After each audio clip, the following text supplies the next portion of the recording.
Tekrardan merhaba arkadaşlar. Ben Sakaleyin. Bugün yine Startas'la ilgili bir canlı yayın yapalım.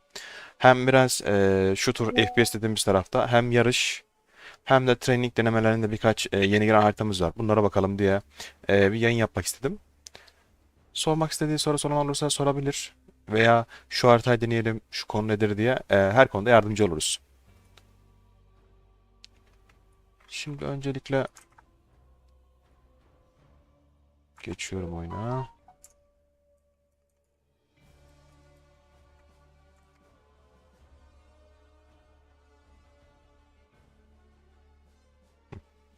Bir gönderi yayınladım.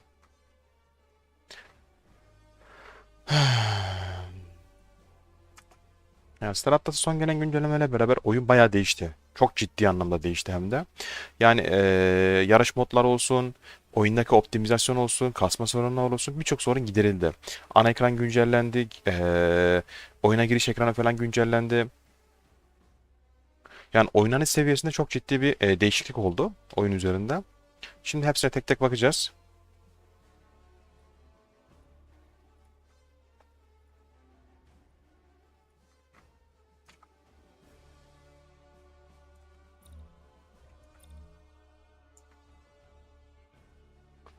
Birkaç paylaşım yaptım. Başlayalım.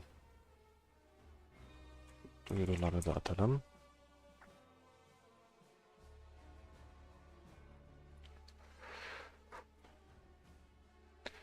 Şimdi oyunda girerken normalde size basic bir karakter veriyor ilk başta girdiğinizde. Eğer oyuna sıfırdan giriyorsanız. Bu karakterde şu play bir açılsın cüzdanıma girdiğim için bunu bekliyorum. Bir başlangıçta bir 5-6 saniye belki 7 saniye bir açılış süresi oluyor genelde. Şu an geldi. Şimdi ben oyuna girdikten sonra normalde basic karakter veriyor. Basic karakter de şu insan karakteri olarak göstereyim sizlere. Şu default karakter. Bu oyuna ilk girdiğinizde gelen ana ekranınıza karakterinizdir. Siz oyuna cüzdan bağlayıp mürettebat krev dediğimiz bu NFT'lerden gönderirseniz eğer burada istediğinizi kullanabilirsiniz. Yani bunun nedeni şu. Her birinin kendine ayrı bir özelliği var. İşte ekstra bonus verme özelliği var. Toplam oyunda 14 tane ırk var. Bu ırkların birbirini kasma ayrıtında özelliği var. Şimdi şöyle söyleyeyim sizlere. Zaten dün bahsetmiştim bundan. Dünkü yayında da. 14 tane ırk var. Bu ırkları işte hepsini 20 seviye kasıyoruz. Bir tier kasıyoruz bunlara. Bunlar işte tier 1 yaptığınızda yani 20 level yaptığınızda birini bir tane burada prestij kazanmak için bir tane hak kazanıyorsunuz. 4 tanesini 20 seviye yapınca bu kartları alabiliyorsunuz. Bunları da açtığınızda içerisinden bunlardan çıkabiliyor. Yani biz buradan Epic çıkarttık. Rar çıkardım. Legendary ben daha çıkartamadım. Ama çıkartan arkadaşlarımız var. Yani bunlara özellik geliyor. Mesela şu an burada gösteriyor zaten. Prestige 16. Ben bunu 20 yapmışım. 20'den sonra tekrardan 16 seviye kasmışım. Gördüğünüz gibi. Bu da ne yapıyor otomatikman? Prestige 2'ye çok az kaldı. 20 yaptığımda bu yukarıdaki sağ üstteki 1 2 olacak. Tekrardan birden başlayacak ama şöyle bir özellik yani özelliği artacak. Bu da şu. Normalde %15 XP veriyordu. Prestige 2 olduğunda %20 XP verecek. Bu XP oranda toplam Prestige sayımız bizim 10. 10'a kadar kasılıyor en fazla. 5'e kadar XP veriyor. Yani her Prestige'de %5 veriyor. 5 seviyeye geldiğinde toplam %25 yapıyor. Ondan sonra kasılan Prestige'lerde ekstra XP vermiyor. Mesela ben bunu Oni karakterinde aldım. Bunu 5 seviye yaptım. Normalde kendisi %15 veriyor. %25 de buradan geliyor. %40 her oyunda ekstradan veriyor. Nedir onun ismi? Mesela bu rar olduğu için bu %35 veriyor. Gördüğünüz gibi. Ama 5'ten sonra tekrardan ekstra XP vermiyor. İşte Prestige kasıyoruz. Ee, Yani bunun bir nedeni var.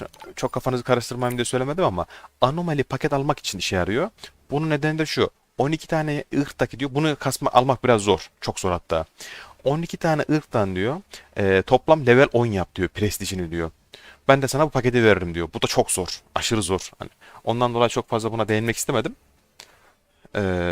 Kabaca öyle.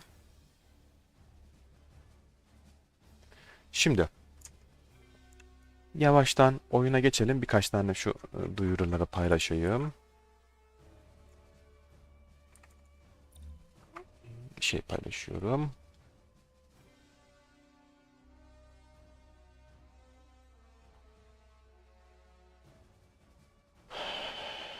Şimdi şimdi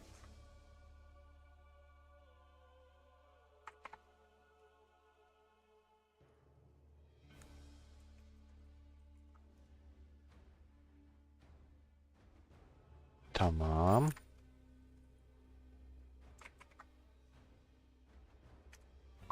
Tamam. Ya yayınlarla ilgili genelde yayına başladıktan sonra link geldiği için bundan kaynaklı yayın içerisinde paylaşmak zorunda kalıyorum. Bağlantı linkini alabilmek için. Birkaç tane paylaşım yani birkaç yerde paylaşıyorum daha doğrusu birden fazla yerde. Şimdi oyuna başlayacağız. Şu Oni karakterini seçeyim Femele. 14 seviye oldu zaten. Ben bunu 20'ye kasmaya çalışıyorum bir an önce.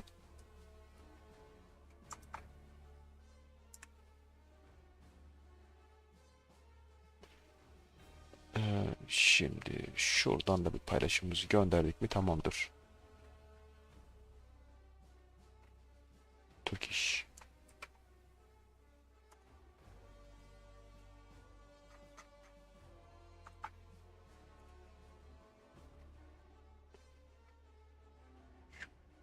Creators kanallarında. Tamam. Paylaşımlarımı yaptım. Şuraya bir live stream yazayım.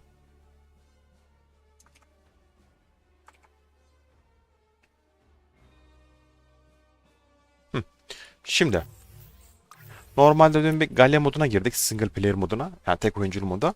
Burada biraz oynadık. Şöyle bu mod yeni geldi daha. Açık evren şeklinde. Yani çok oyunculu açık değil de tek oyunculu açık. Ve hala beta aşamasında. Erken erişimde. Biraz oynadık. Bazı hatalar falan var ama gayet iyi olmuş şu an için. Yani oynanabilir durumda. Oldukça. Şimdi şuradan bir şey yapalım. Öncelikle bir buradan training modlarımıza birkaç şeyden bahsedeyim. Bu zaten Dogfight dediğimiz gemi savaşı. Buna gireceğiz. Play Training Range uçuş yarışı. En sevdiğim yarışlardan birisi. Buna da değineceğim. Gunplay botlarla oynadığımız toplam 10 dakikada 10 dakika süresi var ve botlarla alıştırma yapıyoruz. Ve ayrıca KD var. 10 dakikada kim en fazla bot vurduğuna dair. Burada da şu an için rekor bende. 10 dakikada en fazla ben vurdum. 101 tane bot vurdum. Bakalım daha geçen çıkmadı. Yani daha iyi oyuncu illaki var mıdır? Vardır. Geçtiği zaman artık geçiliriz. Ama şu an için birinci benim. Volant Station modern haritası. Yarış haritası. Gayet güzel bir harita. Biraz kıvrımlı. Exinate Oni'nin haritası. Bu haritayı bayağı bir giydirdiler. %70 oranında falan. Çok güzel oldu. Gerçekten hatır sayılır bir harita oldu. Çoğunlukla düz bir harita. Ee, Genos'a dediğimizde bu yeni geldi. Bunu daha bir sefer oynadım. Bir önceki ayında oynadım hatta. Bunu yine birkaç sefer oynamayı istiyorum. Bu da Ustur'un haritası. Biraz kıvraklık bir harita, kıvrımlı bir harita. Daha açık olarak sunuculara yüklenmedi bu harita. Buradan XP kazanamıyoruz. Yani bunlara şöyle söyleyeyim sizlere. Bu oyun oynadığımızda biz siyah madde ink kazanıyoruz. Bununla beraber zinc de kazanıyoruz. Ama bunlar oynadığımızda bunlardan bize vermiyor. Açık sunucuda girmemiz gerekiyor. Yani Star Atlas'ın sunucularından oynayacağız. Yoksa kazanamayız. Sadece oynamış oluruz. Aynı şekilde single player modda. Bu Volant Station dediği yani açık dünya bir harita. Burada gezebiliyoruz. Yine gezeriz bireysel olarak. CSS'de zaten Only CSS'i aynı şekilde. Şimdi ben buradan geri çıktım. Galya moduna yine ileride bir deneyeceğim. Şu an için değil de. Dünkü canlı yayında zaten oynadım. Gösterdim bundan. Bahsettim bazı şeylerden. İzlemek isterseniz oradan yine bakabilirsiniz. Training modu daha sonra deneyeceğim. Şimdi buradan random seçebiliyoruz. İsterseniz de hangi haritayı oynamak istiyorsanız tıklayıp seçebilirsiniz. Bunlara girmeden şuna değineceğim. Dün yine gösterdim ama yine göstermek istiyorum. Şimdi oyuna yeni gelen ve en önemli özelliklerden birkaçı. Ee, Gemi master'ı yani gemi kostümü skin'i dediğimiz olay ve silah master'ı yani silah giydirme kostümü. Bunlar aleykümselam abi hoş geldin. Bunlar yani oldukça işlevsel ve kullanışlı olmuş ve daha görsel açısından güzel. İnsanı da oyunda tutmaya ve oynatmaya şevk ediyor. Ayrıca şu son 3 silahımız yeni geldi şu an. Birisi Rocket Launcher. Tam üstüne denk getirirseniz tek atıyor. Yoksa 2 falan atabiliyor. 2-3. Sağına sonra vurursanız. Şunlarla daha çok fazla oynama fırsatım olmadı. Şok tabancası bunlarda. Sardırarak, bekleterek yani vurulduğunda hasarı yüksek gidiyor. Normal saldırma zaten bu normal ağır makineli işte shotgun dediğimiz pompalı tabanca silah bunlar normal klasik silahlar sniper ben en fazla sniper'ı seviyorum bu oyunda en sevdiğim silahlardan birisi hepsinde ayrı ayrı kostüm var ayrıca bu kostümleri alırken de seviyesine göre sizlere ink veriyor kostümle beraber de ink veriyor bunları da gözden kaçırmayın yani her silah gemiye ayrı ayrı ink veriyor oyun.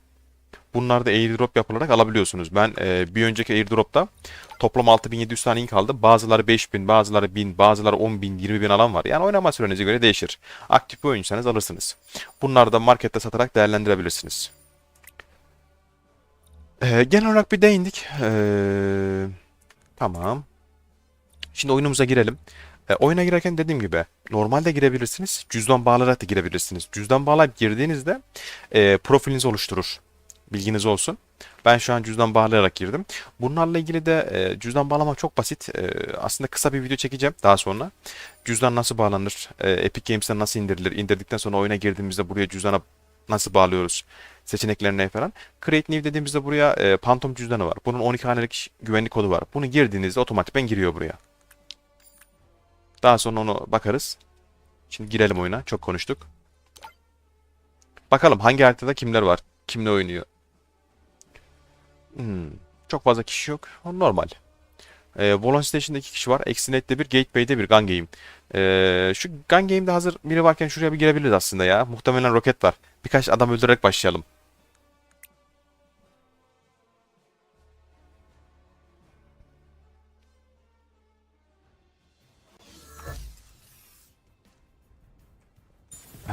O. Gun Game bu arada şöyle bir özelliği var. Silahları yalnız ben ekran çözünürlüğünü bayağı bir düşürmüştüm. Biraz yükselteyim sizler için. En üste çekebiliriz ya. Çok sorun olmuyor benim için. Şunu high yapacağım. Shadow'da medium yapacağım. Gölgelendirme çok boya yoksa. Evet şu an gayet güzel oldu.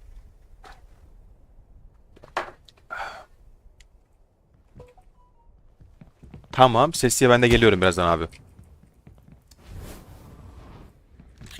Adamı bu. Abi bu çok oyunu bilmiyor galiba. Bunun canı mı yok? Bakayım. Oyun deniyor galiba.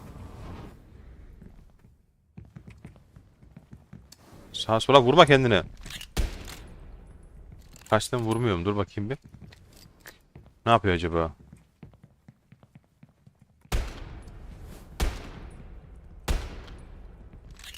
Acaba bu oynuyor mu ya?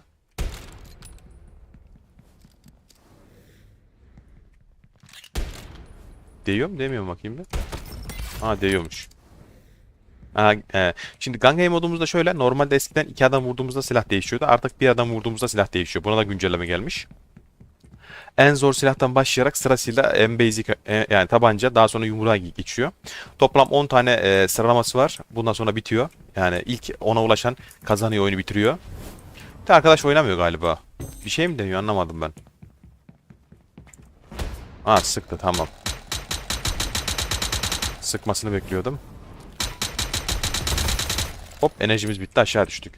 Sağ aşağı tarafta sarı bir bar var dolan. Bu bizim enerjimiz. Enerjiyi verimli kullanmak gerekiyor. Yoksa bazen böyle savaşın tam ortasında enerji bittiğinde veya kaçamadığında adam nereye gitti lan?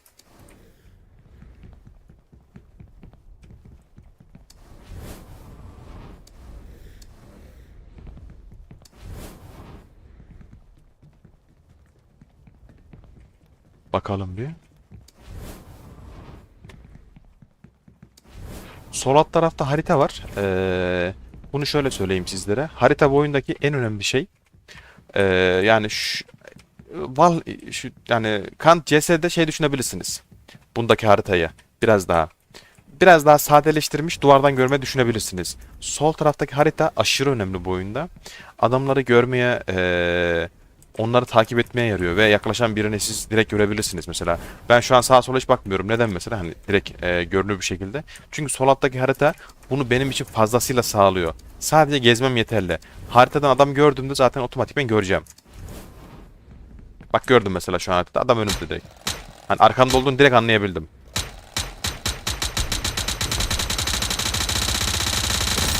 Oo kafaya değdi. Bu silahın bir özelliği var. Ağır makinelinin. Başlangıçta birkaç tane atıyor. Sonra 4-5 tane atıyor. Sonra 7-8 tane derken sardıra sardıra gidiyor. Yani bir anda hepsini boşaltmıyor. Kısadan ağıra doğru gidiyor. O silahın özelliği o. Arkadaş karşıda galiba. Hop bakalım burada mıymış? Evet burada. Mesela bu adam nerede? Yukarıda köprüden içeri girmiş mesela bak. Bakar bakmaz anladım mesela soru haritaya. 2 dakika var. 2 dakika sonra yarışa geçelim. Şu haritayı bitirelim. XP almak istiyorsanız eğer oyunu bitirmek zorundasınız bu arada. Oyuna girdiniz mesela. Birincisiniz mesela. 10 kişi vurdunuz. Ama son 1 dakika kala oyundan çıktınız. Vurmuş olduğunuz hepsi boşuna gidiyor. Yani oyun bir tamamlanmadığı için XP alamıyorsunuz. Oynamış olduğunuz oyun boşuna gidiyor. Bunu da bilgi olarak söyleyeyim. 1,5 dakikası var. Puanlıya geçtik. Bittikten sonra yarışa geçelim. Yarışlar daha keyifli bu arada. Bak geldi. Nerede mesela? Bak şunu söyleyeyim. Bu adama baktım mesela burada yok. Nerede? Üstte. Adam nereye gitti? Dışarı çıktı galiba bakayım. Orada mı? Dur bakayım bir. Ha üstte. Lan tam vuramadık. Hadi vur. Vurmuyor.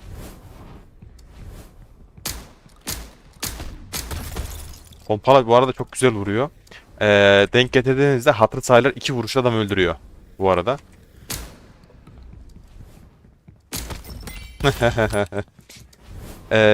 Dur. Şu canlı sohbete bir bakayım bir. Heh, tamamdır. O, aynen deneme yapıyor. O yüzden dolayı çok kasmıyorum ben de zaten. Hani adama şey yapmıyorum. Muhtemelen deneme yaptığı için onu fark ettim. Adamı böyle çok vurmak için veya böyle illa vurayım diye zorlanmıyorum adamı. Yazık adam oyundan soğutmayalım. Aa beni dururken mi vuramadı bu adam? Nerede? Aşağıda. B tuşuna bastığınızda oyun el sallıyor. Oyunda el sallayabilirsiniz. V tuşu da yumruk atıyor. Önden yumruk vurduğunuzda az vurur ama arkadan yumruk attığınızda tek atar. Ve 5 strike'lar var bu oyunda. Ölmeden 5 kişi vurduğunuzda 5'li strike oluyor. 10 vurduğunuzda 10 yani 10'a 0 veya 15 kişi vurduğunuzda 15'li strike oluyor. Bunlar da size şöyle her 5 kişi vurduğunuzda strike yapıyor. Ekstra XP veriyor size oyun sonunda. Yani oyun içerisinde yapmış olduğunuz her şey sizlere XP olarak geri dönüyor. Mantık bu. Şu an XP'mizi aldık. 15. seviyeye az bir XP'm kaldı. Yaklaşık 2000. 449 tane inkimiz olmuş. İşte 448 tane 49'a gidiyor. Silah seviyeleri ve kostüm seviyeleri almışım. Mesela bununla vurduğum için artı 1 buna vermiş. Artı 1 buna vermiş. Vay Gun Game o zaman çok iyi. Artı 1 buna vermiş. Adam yanımızda. Lan. Neredeydi o adam? Üste mi? Neyse. Ben buradan çıkıyorum şimdi. Adam deneme yapıyor muhtemelen zaten. TS'de geçeyim. TS'de geliyorum.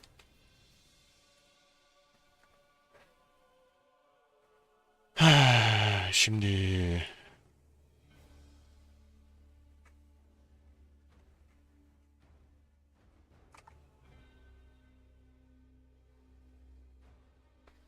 şuradan bir play diyelim. Bir bakalım hangi haritaya oynuyorlar. Bir eksi net gider ya. Akarız. Eksi nette 3 kişi var. Volon sitesinde 3 kişi var. Eksi net gireceğim.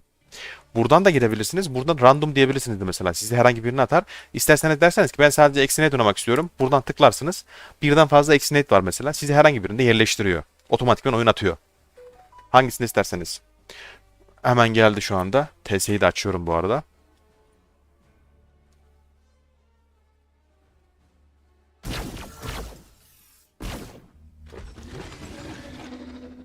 Yarışlarda oyunlar, şu oyunun sesini biraz kısayım. Yarışlarda oyunlar bir tur. Bilginiz olsun. Bu muymuş, buymuş, tamam. Şunu biraz daha kısabilirim. Hatta 15'e kadar da getirebilirim. Çok fazla ateş sesi oluyor ya. Hı. Yarışlarda oyunlar, bu bazen oluyor. Daha şu an yüklenme aşamasında olduğu için ilk başta bir klavye göstermeyebiliyor. Ama bir sonrakinde geliyor. Bu da yüklendiği için şu an yeniden girdiğim için bir daha bu sorun olmuyor. Şimdi şuradan bir gemi alayım. Ha, şey söylüyordum. Yarışlar bir tur üzerinden yapılıyor. Her bir turda yeni yarışa geçiliyor bir turun sonunda. Ve kazanana göre de oyun üzerinden XP veriliyor. Ama siz bireysel açarsanız eğer odayı siz kurarsanız denemek için yapmak için birden fazla da kurabilirsiniz turları. 2 tur ve 3 turda olabiliyor. Yani 3 turluk yarışlar da var. Geçenlerde SPS turnuvası oldu. Superphoenix Sports'un. Bu turlar mesela 3 turluktu. Çünkü bir turda kimin galip geleceğini belirlemesi biraz zor. Bence bir tur kazananı belirlemesi yanlış bence. Çünkü en küçük bir hatada her şey değişebiliyor. Şunu birazcık kısayım. Illumination Height'ta kalsın. Shadow yapıyorum. Hatta şunları da kısabilirim. Çok önemli değiller şunlar. Bizim için kalite önemli.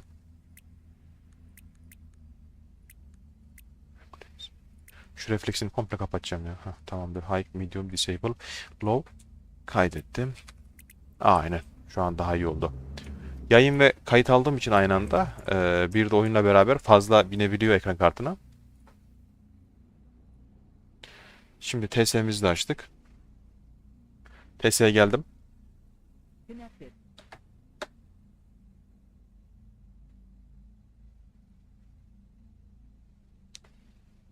Yarış hala bitmedi ya. Bir kişiyi bekliyoruz şu anda.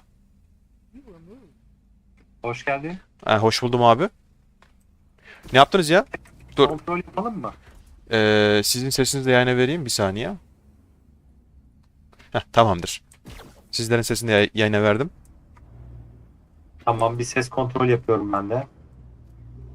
Genel olarak ses Sesim iyi gelmemiş ya. aslında iyiydi ya. Şu adam ne yapıyor ya? Kasten oyunu bitirmiyor bak. Bakayım mı? Kastla mı oyunu bitirmiyor anlamadım. Şu adam oyunu bitirmediği için şu an yeni oyun başlamıyor. Ama böyle birisi oyunda bir şey yapsa bile size şu bilgiyi de vereyim. Şimdi bir adam mesela kasıtlı olarak oyunu bitirmiyor örnek vereyim. Veya oyunu oynamasını engelliyor. Aşağı düştük. Anam içim gitti. Otomatikmen oyunun süresi var. Maksimum 1 dakika. Oyun. Aynen. Maksimum 1 dakika ya da 2 dakika içerisinde oyun bitiyor. Otomatikmen tekrardan yeni maça geçiyor. Yani biri şöyle. Biri oyunu ne denir buna? Sabotaj. Biri oyunu sabotaj etmeye kalkışsa bile oyunculardan birisi oyun otomatikmen yaklaşık 1 ya da 2 dakika içerisinde diğer maça geçiyor. Oyunu bitiriyor kendisi. Bunların önüne geçebilmek için. Ya da mesela adam bilmiyordur. Yani normalde 100 ile gidiliyor. Adam 20 ile gidiyordur. Normalde tur yaklaşık 2 dakikada bitiyor. Bu adamın yüzünden 5 dakikada biter mesela. Bu oyun buna izin vermiyor. Bu gibi şeyler de var. Siz bir şey diyordunuz galiba. Zayıf ha geldi mi oyuna? Geldi geldi. Girdim ben. Bak pempe nedir ya? Abi sen erkeksin ya. Abi ama güzel duruyor. Ya güzel sen iyiyim ya. Bu arada Vesus Solo'nun yeşil kostümü güzel duruyormuş. İlk Yeş- defa görüyorum Solo'da yeşil. Şey mavi bu. Yok Horus 36'nın Vesus'una bak yeşil. Ha o mu? O yeşil. Ha soloy Evet. diyorsun sen. Ben Kalyuska Aha. sandım ben. Kafam karıştı. Başlayalım. Bu arada solo da çok iyi ya. Burada yarışta Evet. çok iyi gidiyor.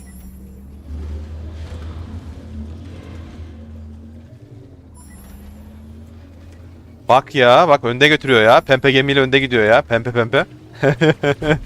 Ya. Ha Meneme de bizden. Ya Meneme kim? Bizden Stardust nereden? Meneme bizden de ben şey anlamıyorum bak adam bana vuruyor. Bak yine aynısı. Bak ben adama vuruyorum işlemiyor. Abi şunu çözmeleri lazım çok acil ya. Çok can sıkıcı bir durum ya. Halledecekler. Raporlandı bu şeyler ya. Biliyorlar zaten şu an farkındalar da şeydeler. Ekip uzun şeyden sonra Şansımıza molaya girdi. ekip yılda bir molaya giriyor ona denk geldik. Ben niye geri kalıyorum? Ben niye oynayamıyorum bu oyunda? Şu yeni güncellemeden sonra yarışlarda ben geri kalıyorum. Neden? Sen bence bir gemiyi değiştirerek de dene. Sadece bu gemiyle yapma. Ben bu gemiyi 10 seviyeye getirmeye çalışıyordum. O yüzden oynuyorum.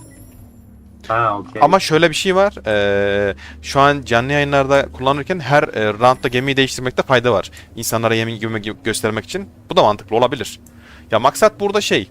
Şimdi gemilere zaten kastığınızda seviye Sen kastığınızda... niye yavaş kalıyorum demişsin de bak hız modunu almamışsın ki gemiyi. Oho. Haklısın. Oho. Ben biraz yorgunum. Ya ben biraz böyle bu aslında yayın şey ya şu an zaten birincilik veya skor için oynamıyorum. Maksat hem yayın açmak hem bir şeyler anlatmak hem yeni gelen güncellemeden bahsetmek, göstermek hem de işte oynarken de beraber vakit geçirmek. Maksat bu.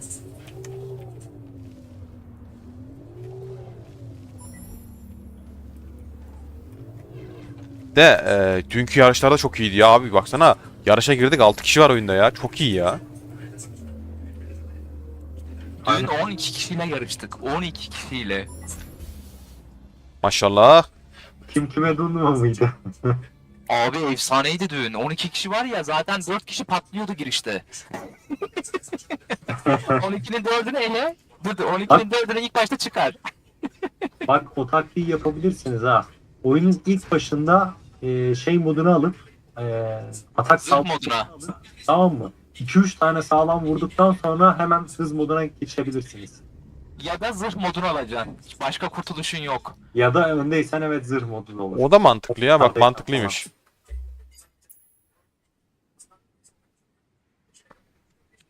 Ya ben dün final çizgisinde patladım. O da kötü ya. Geçen ben de şey yaptım yanlışlıkla ya. Dün şu final çizgisi var ya, bundan yine bahsedeyim. Şimdi bu final çizgisinde sağından geçtim yanlışlıkla. Kafa bizim eskiye gitti, ne bileyim. Şuradan şöyle girdim. Buradan girince şey yapmadı oyun. Bitiş saymadı. Otomatikman geriye düştüm. Yani bu çizginin dışında çıkmayacaksın. Sağ tarafta Evet. sol taraftan bitirmeyeceksin oyunu. Çizgi neyse baba, çizgide bitireceksin. Bir de şunu fark ettim. Ben şu gemiyi değiştireyim. Bilgisayarın ne kadar güçlüyse yarışlarda o kadar avantajlısın. Ben bunu evdeki bilgisayar ve işinde test ettim. Nasıl yani? Benim evdeki 2060 S kart var ya. 2000 ya tamam kasmıyor gibi hissediyorum ama galiba ben öyle hissediyorum.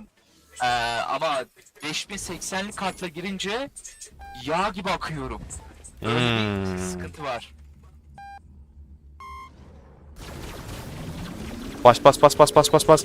Ben genelde ilk başta girip hızlanmayı seviyorum.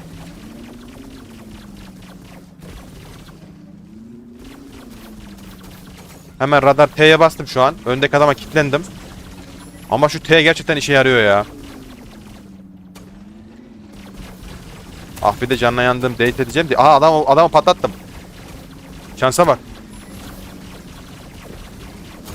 Oho, biri de bize vurdu. Bu arada Solos sanki daha hızlı gidiyor ya, anlamadım. Patlayacak oruz. Vur vur vur vur vur vur vur. Patlat geriye düşsün, patlat geriye düşsün. Kapıyı geçmeden patlatırsan bir önceki kapıya geçiyor. Al, kapının tam önünde patlattım. Orası Patladı. geçmiş olsun. Şimdi şöyle bir şey var. Eğer kapının tam dibinde ya da kapının ortasında falan patlarsan bir önceki kapıdan başlıyorsun. Horos yani şu an artık oyunda sonuncu. 5. bitirecek oyunu. Bir daha öne geçemez o adam. Mesela Nerede patlatmamız lazım? ya şöyle patlatmaktan ziyade mantık şu, onu ben de yeni çözdüm. Patlamadan önce mesela örnek vereyim. Bir kapıyı geçtin, patladın ya, o kapının olduğu yerde doğuyorsun, örnek vereyim. Geride kalmıyorsun. Ama mesela bazı kapıların araları çok uzun. Bazı kapıların araları. Eğer o kapıyı geçmeden patlarsan ta kapının en başına geçiyorsun. Mesela bak ben şu an 15. kapıyı geçtim. Bak 16. kapı nerede? Daha gözükürde yok mesela. Şu an burada patlarsam 15'in oradan başlıyorum. Ama kapıyı geçip patlarsan eğer kapının dibinde başlıyorsun. Anladım. Böyle bir şey var. Geçen çünkü ben de geçen başıma geldi, orada fark ettim. Bu arkamdaki de beni patlatacak Sydney. Oo, geçmiş olsun patlasan. Bu arada bir söyleyeyim mi? Bence Vuzul Solo Kalyoskat'ta daha hızlı gidiyor. Evet öyle bir durum var gibi. Anlayamadım ama. XX small gemiler bir miktar daha hızlı Gidiyor. Olabilir, evet. Ben de fark ettim. Yo, ben de fark ettim onu. X small gemiler bir tık daha hızlı gidiyor. Ama çok hareketli. Öyle bir dezavantajı var. Ya O virajlarda oturaklı dönmüyor. Small gemi olduğu için Evet. normal. Ya abi XX small gemiyle ya X small gemiyle XX small gemi arasında çok fark var. Ağırlık bakımından bir normal. de şey deneyin. Mümkün olduğunca düz gitmeye çalışın. Her yerde, her zaman. Elimiz alışmış yan yan gitmeye abi. Yan To- yapınca ben denedim onu. Yan yaptığın an geri düşüyorsun. Kesinlikle. Ya şimdi şey mantığı. Abi Türk adam kafası şeye gidiyor, yanlamaya gidiyor. Bak benim gemi yanıyor şu an. Gemiyi değiştir. Niye değiştirmiyorsun? Doluyor şu an. Can do Hakan yine doluyor. Ama Can doluyor şu an. can dolmuyor Ama ya. yan- Şu an bak birazdan bekle o fullenecek benim. Kalyosukat'la yarıştım. Vuzul Solo'yla yarıştım. Dur. Dur sola varmış. Dur sola buldum. Airbike alacağım. Solo'yu ben bıraktım. Lan ne oluyor? Abi gemiden çıktım ya karakter dondu. Hemen F1 at. Abi ya O zaman o yeni jetle başlatacak beni şimdi. Bak. istediğin gemiyi seçebiliyorsun bu arada. Ben mesela gemide yokken dün Önder abiyle önemli bir noktaya keşfettik. Basic gemin hangisi ise oyuna girmeden ne seçersen gemi seçmezsen eğer otomatikman o gemiyle başlatıyor seni. Ama kostüm vermiyor. Ya kostümden ziyade sonuç itibariyle başlatıyor seni gemiyle. Vermesin. Hani Feci çarptı. yalnız ben var ya Airbike'i burada yerler. Ben Airbike aldım da.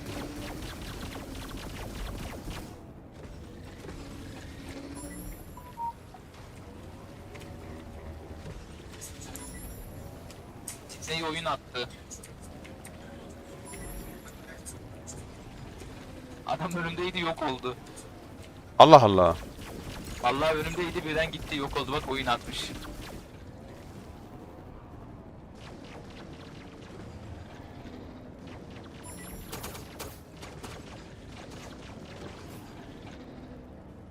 Elim hala alışmış A ve D tuşlarına basıyorum. Eskiden A ve D tuşlarıyla basarak yan yan gitmek sizi avantajlı kılıyordu. %10 daha hızlı gidiyordunuz ama son gelen güncellemeyle beraber artık sadece W tuşuna basarak yani ileri giderek gitmeniz gerekiyor. Yan giderseniz veya yan gitmeye çalışırsanız otomatikman hızınız yavaşlıyor. Bizim de şu an elimiz buna alıştığı için maalesef bu mekaniğe ben hala A tuşlarına basıyorum tuşlara. Sen belki o yüzden geride kalıyorsun. Bir de şöyle her gemiyi seviye 10 yaparsanız 555 INK kazanıyorsunuz. Aynen. Şimdi her geminin belli bir seviyede zaten ben bunları yayının başında söyledim ama yine şey yapalım. Her seviyede belli bir ink veriyor, artı kostüm veriyor. Onun seviyede de 100 ink veriyor galiba. Evet toplam 550 ink geliyor. Toplamını bilmiyordum, hesaplamamıştım. 550 ink güzel bir rakam bu arada. Ve ayrıca oyunlardan zaten ink geliyor bu arada. Bu arada Airbike kesinlikle daha hızlı gidiyor. Net. Açık ara.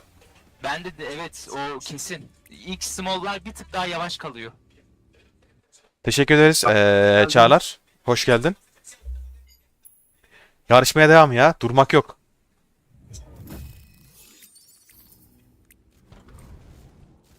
İki buçuk günde 1200 INK gelmiş bana toplam. 1200 ink güzel. Çok güzel rakam. 2,5 günde.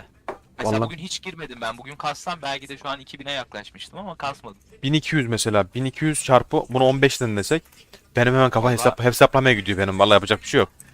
Tamam. 0,003'ten 28 desen. Abi Allah bereket versin. Yani şu piyasada bile 5 dolar. He. Şu piyasada. Ama Evet. bunun üstüne çıksa otomatik mesela 5x olduğunu düşünsen biraz artsa 25 dolar yapar. Yani Güzel para. güzel para. Günlük kasarak 3-4 dolar rahat alınabilir. 2-3 dolar. Bunu adam akıllı oynayan kişi kazanır. Adam akıllı oynayan birisi şu an kazanır günlük. Aha en öndeyim. Şimdi yarışlarda bir de şöyle bir dezavantaj ve avantaj var. En önde başlamak aşırı önemli. Anam! Gitmedi. Oyun gitmedi. Şansa bak ya. Ulan var ya nazar değdi.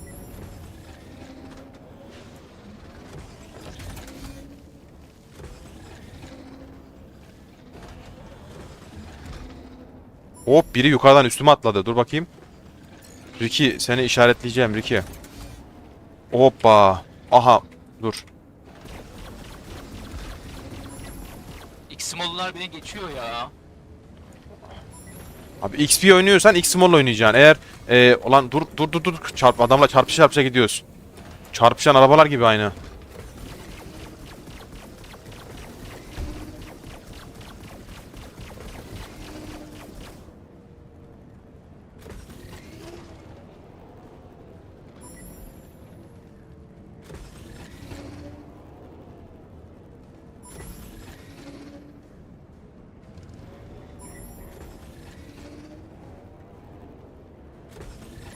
Horus'la şu an yan yana gidiyoruz. Şu Horus'u bir işaretleyeyim hele. Ben şu Opel Jet'i 10 seviye yapayım da solo'ya geçeceğim.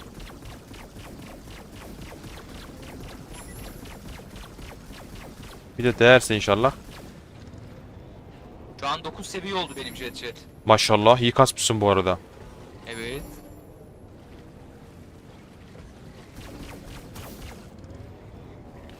Ops. Ama bir söyleyeyim mi? Harbiden X Small ile XX Small geminin virajlar alması arasında çok ciddi fark var bu arada. Evet.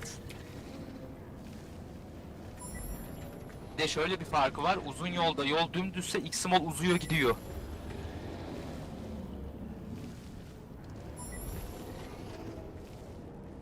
Lan saniyeyle geçti adam ya. Lan var ya. Dümdüz yoldayken X-Small bir gemi basıyor gaza gidiyor orada. Dur bir de Opal Jet alayım ya. Opal Jet de güzel. Ya onun sesi değişmesi lazım ya. Onun sesini hiç beğenmiyorum. Ya bu zevk meselesi. Opal Jet'in hastaları da var bu arada bildiğim Kulağımı birkaç kişi. tırmalayan bir sesi var Opel Jet'in. İşte bazıları da seviyor ama.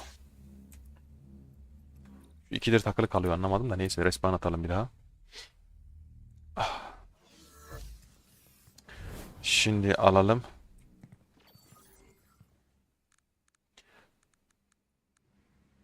Airbike'la oynadık. Call Scott'la oynadık. Voodoo Solo oynadık. Şuradan bir jet alalım. Şimdi bazı gemiler bende yok. Mesela Lobby'dir, X4'tür falan. Ben almıyorum. Gerek yok. Çünkü X4 mesela fighter gemi, yarış gemisi değil. Ama bu 10 tane 10 seviye kasmak için alacağım. O ayrı bir konu. Artık onun için lazım. Her gemiyle oynamak gerekiyor. Abi Opal Jet çok güzel ya. Sen neyini beğenmiyorsun bunun ya? Manyak bir Abi, gemi ya. manyak bir gemi de sesi kötü ya. Karınca gibi aynı. Böcük gibi gemi. Ben çok seviyorum bunu. Gemi çok güzel ya. What? Lan arkadaşlar dur. Arkadaş bir rahat bırakın da.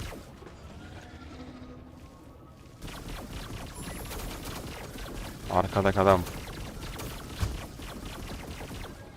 Şu atış. Oho bizim kalkanı kırdılar cana geçtiler dur. En arkadaki kim? Ricky. Ricky bize vuruyor.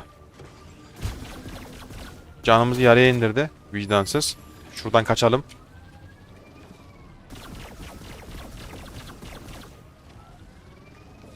Şimdi ben sana vurmaz mıyım Ricky?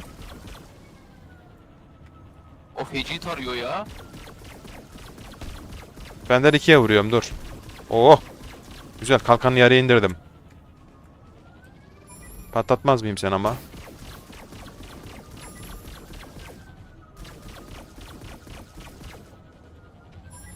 Bir de oyunun şu şey zor. Hem yarışmak hem ateş etmek gerçekten zor bu arada. Evet. Lan cross'u görmüyorum dur.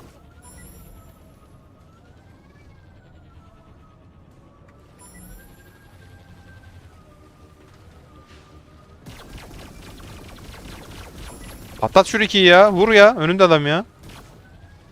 Benim mermi işlemiyor abi. Ben bıraktım. İşler ya. Yalnız X small gemiyle viraj harbiden alınmıyor ya. X small'la. Evet. Zor.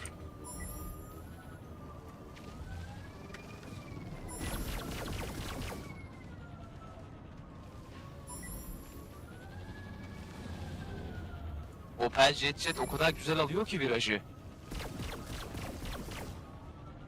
Opal Jet güzel ha. Opel ama işte senin gibi de şeyde uzuyor. Yol dümdüzse abi çok yani sağlam öne geçiyor. Gelecek güncellemedeki tahminlerimi söyleyeyim mi neler geleceğini? %90 bunlar gelecek. Bak Mertcan dedi dersin. Ee, öncelikle atış sesleri değişecek. Şu an su tabancası gibi sıkıyoruz ya. Ya normal onlar. Ben bu arada Exinet'ten çıktım. Bir Volant Station'a gireceğim. Dur ben de geliyorum oraya. Volant Station oynamak istiyorum. Exinet yeter oynadığımız. Volant Station da çok güzel ya. Volant Station'ın en sevdiğim yanlarından birisi şu. Oyunun ilk başında ikinci ya da üçüncü kapıda geçerken toz dumana kaldırıyor. Oradaki grafik ve görsel çok iyi. Evet birazcık sanat çalışması eklenmiş toz kısmına. Şey gibi X-Raid'deki su sıçrama efekti var ya mesela orada da su geliyor mesela ekrana. Onu hissettin mi X-Raid'de? O suya bakmadım ya. Orada aradan geçerken gemiye su vuruyor. Su çarpma, su serpme efekti var X-Raid'de.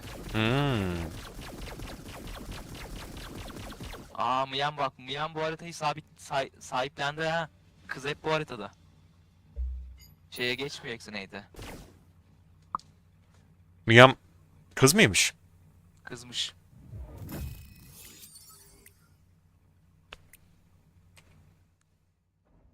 Hmm. Bizim işimiz yok canım.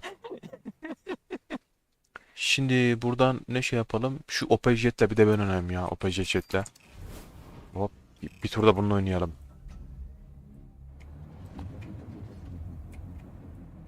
Sana bir söyleyeyim mi? Tahminen ben bu kadar arar oynamama rağmen 1200 tane ink kastıysam bu kız var ya günlük 3000 kasıyordur ha. Tüm gemileri 10 seviye yaptı bu galiba ya. Abi çıkmıyor. 7/24 burada. Sana bir söyleyeyim mi? O hesabını kitabını yapmıştır yüksek ihtimalle. O günlük buradan 10 dolar alıyordur ha. Ya da 7 dolar. Günlük o bir şey yapmıştır o. Güzel rakam.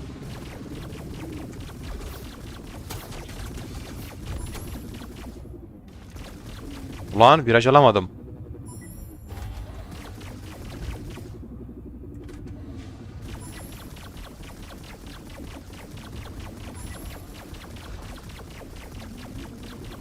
Şu atış sesini kısacağım ya. Kim ateş ediyor ya? Yeter abi, başımız ağrıdı ya. Virajları çok güzel bu haritanın.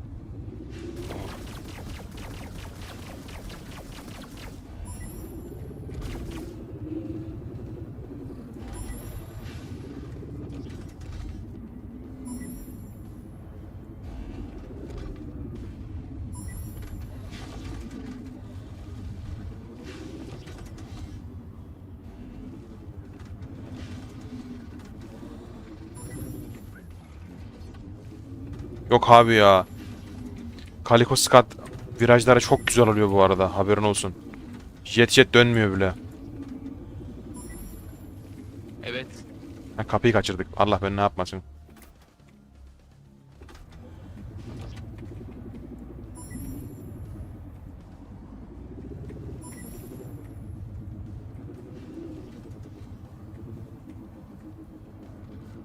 Ulan ula. Ya ben bu haritayı tersten oynamadım. Hep düz oynuyordum. Tersten bir garibime geldi. Oynayamadım. İlk defa oynuyorum galiba tersten. Burada da bu harita daha bir taktik haritası.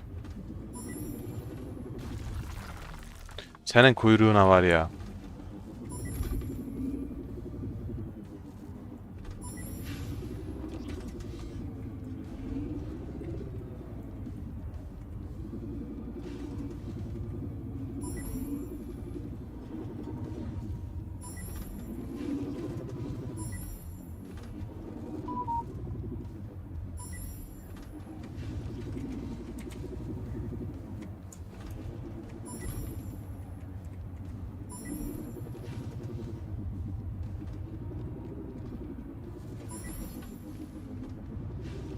Ben Jet'i çok beğenmedim ya. Açıkça söylemek gerekirse.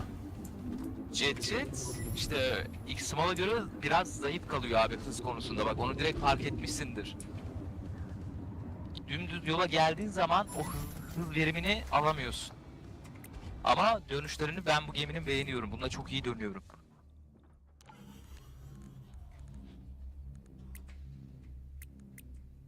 Miyam hangi gemiyi kullanıyorsa onu al. Bu işi çözmüş. Yok ya, sıkıntı yok. Ben Scott alacağım. O örümcek gibi alsana, var mı? Bir saniye, crash yedik. Şansa bak. Bir saniye.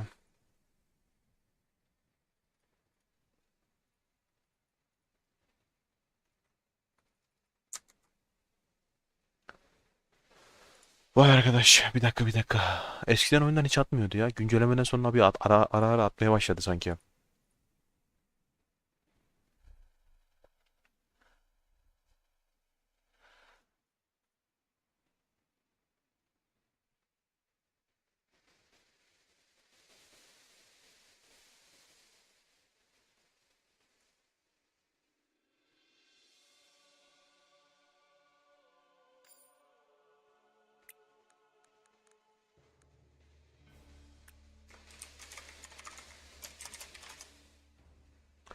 Tekrardan açtım, bir saniye.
FPS'e soloya bindim. Bir de bunu deneyeyim bakayım.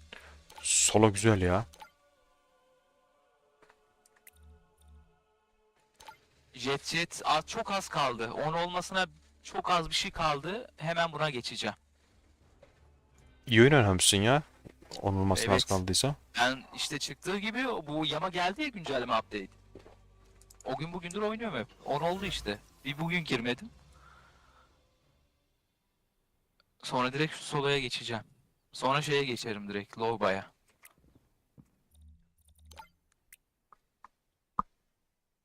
Airbike'ı en sona bırakacağım. Tamamdır. Çağlar, yükledim, deneme fırsatım oldu demişsin. Girdin mi ya da aklına takılan bir şey var mı? Mesela yapabildiğin ya da yapamadığın.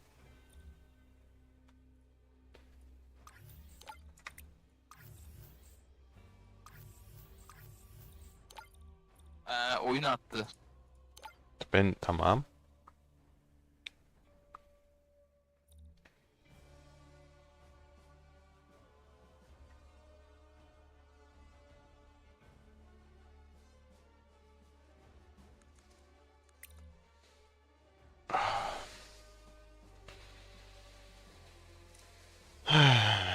Biraz şey yapalım, dur bakayım. Hoppa. Aleykümselam, teşekkür ederiz. Hoş geldin. Bu arada hesap açtın mı Çağlar, ya da girdin mi? Deneme fırsatın oldu mu? Biraz önce sordum ama eğer gemilerle ilgili denemek istediğim bir gemi varsa, yani aynı oyunda mesela gemileri verebiliyoruz. Mesela benim kullanmış olduğum envanterimde gemi varsa ben bu gemiyi sana oyun içerisinde verebilirim, kullanabilirsin mesela. Bununla beraber hani denemiş de olursun.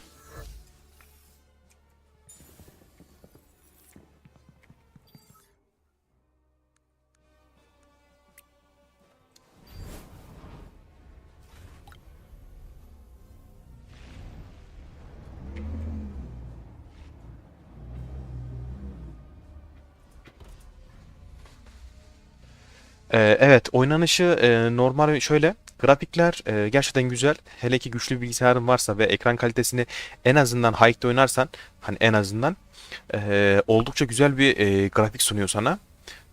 Bu konuda Unreal Engine 5 tarafıyla yapıldığı için kalitesi güzel. Bunun yanı sıra şöyle bir şey var. Oynanışı biraz zaman istiyor, alışmak gerekiyor. Diğer oyunlar bu kadar şey değil. Ee, Yavaş değil daha doğrusu. Yani FPS olsun, yarış olsun, oyunda genel olarak bir hızlılık var. Ondan kaynaklı oyuna bir alışma süreci var, adapte süreci var. Ya şöyle, ben oyuna ilk girdiğimde mesela, ilk girdiğim zamanı hatırlıyorum. Adam bile vuramıyordum. Örnek vereyim. Ama zamanla yani en iyi sniper kullanan birisiyim mesela şu an oyunda. Ya en iyi sniper kullanan oyunculardan birisiyim. Bu da işte biraz zaman gerek buna da.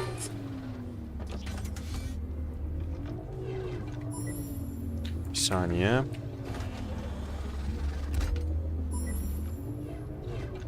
Hı, bir telefon geldi, reddettim de. Yani biraz oyun gerçekten hızlı. Yarış tarafı da hızlı. Shooter tarafı da hızlı. Ondan bahsediyordum. Sadece biraz zamanla grafiklerine, geçen biri şey yazmış hatta bana. Yayınlamış olduğum videolardan birine. Demiş oyunu hızlandırarak mı paylaştın demiş. Hayır dedim. O normal oynan istedim. Hani dediğin gibi gerçekten oyun hızlı. Biraz hızlı açısı var. Yani bunun şöyle özelliği var. Shooter tarafında elin yatkın değilse yarış tarafına elin yatkın oluyor genelde insanların. Arada da kapıyı yine kaçırdık.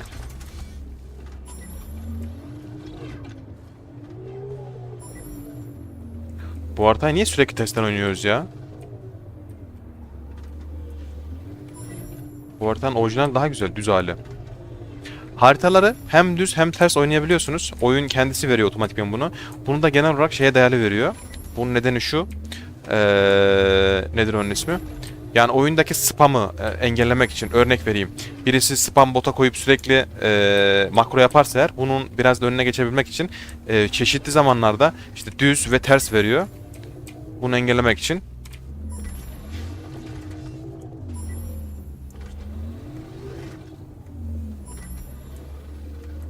Daha güzel aldı geçti.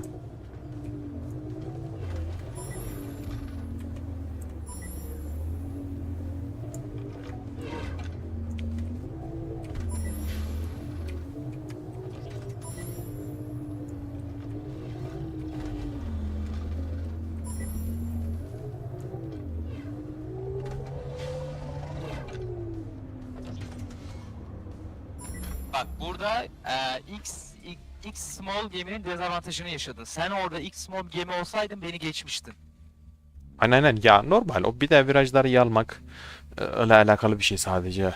Vedus solo olsaydı orada ben şu an ikinciydim, örnek verdim. Aynen ya, iki small gemi daha hafif ve daha hızlı gidiyor.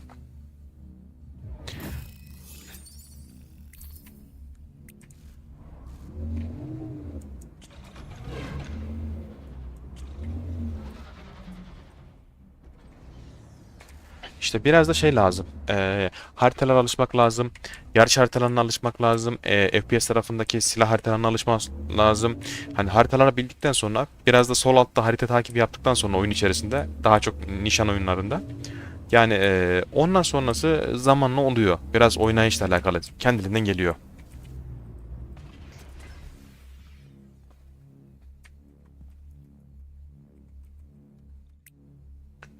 Solos'la oynayan bir oyunda. Bakalım bu Solos'ta virajları nasıl alacağız? Bu oyunun hızlı oynanış stili ilerleyen update'lerde değişecek %90. Ya o nasıl olur şu an bilemiyorum. Bakalım geldiğinde görürüz artık. Değişecek mi, değişmeyecek mi, nasıl bir şey olacak? Kesin değişecek. Kesin diye bir şey yok. Garantisini biliyor musun? O FPS shutter öyle gitmez abi. Ya öyle gider gitmez. Hani şu an adamların mekaniği bu. Adam sana gel burada kontrol önem demiyor. Şu an oyunda bir jetpack'ler var. Ayağında ve kolunda. Adamın mekaniği bu. Oraya bir ayar çekecekler. Ya çektikleri zaman görürüz artık. Bakarız, zamanla göreceğiz. Ama şu an için oyunun mekaniği bu. Beni aşırı rahatsız etmiyor bu arada. Bununla beraber Felaket rahatsız ediyor abi bu konu. işte beni rahatsız etmiyor ya. Bu biraz oynayış tarzıyla alakalı. Oynamakla alakalı. Yani ben buraya gittiğimde kontrol oynamıyorum sonuçta. FPS oyun oynuyorum. Yani daha doğrusu uçuş mekaniğine sahip bir FPS oyunu var burada. Oraya o yani çok değil, bir tık bir şey lazım.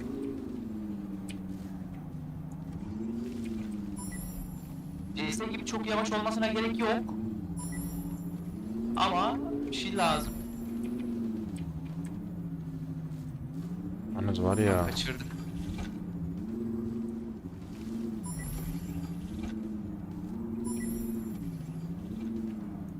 Ki bunu bunu FR kanalında tartıştılar bir de. Dedim iyi, tek ben düşürmüyormuşum dedim.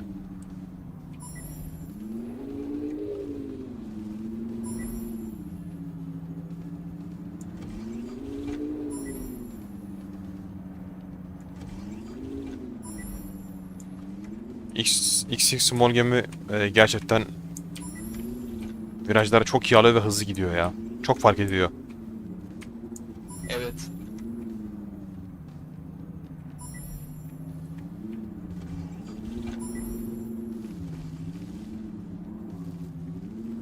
Hop.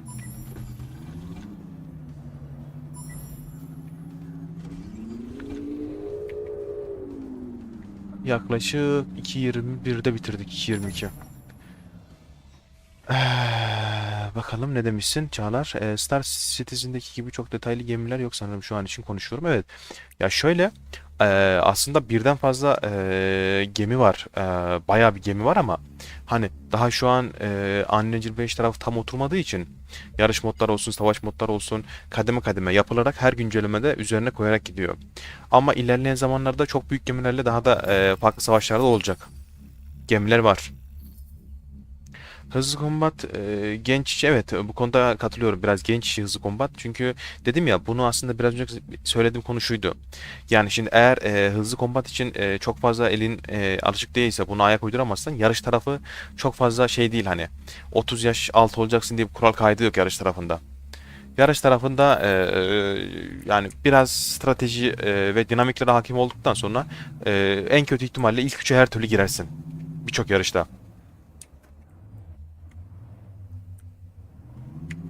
İşte taktiksel oyun mesela, dediğin gibi.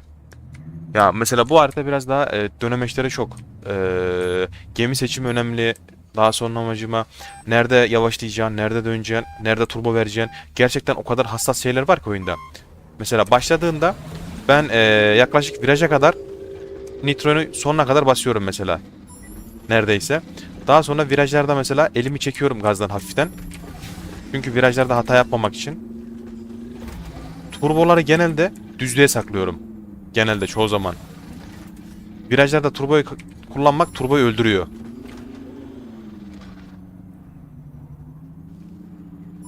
Genelde düz yolda turbo kullanıp yalnız yapma be. Ulan burada kaldık lan. Şansa bak ya. Olaya bak. Uçmadı mı gemi? Gemi uçmadı. Konuştuğum için tam uçuramadım. Bir şeyler anlatırken yarışamıyorum. Ya işte bu oyun dediğin gibi biraz daha kafayı vermek lazım. Yarış tarafı da olsa şey tarafı da olsa. Odağında herhangi başka bir şey olduğunda otomatikmen yapamıyorsun.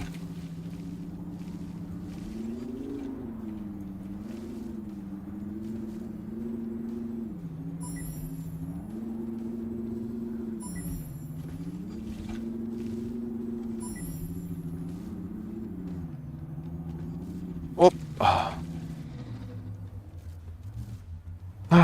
Neyse dur. Bu round böyle olsun da. Tersten alışamadım bu haritaya ya. Volan Station'ın düzünü çok iyi oynuyorum. Ama tersine hala alışamadım.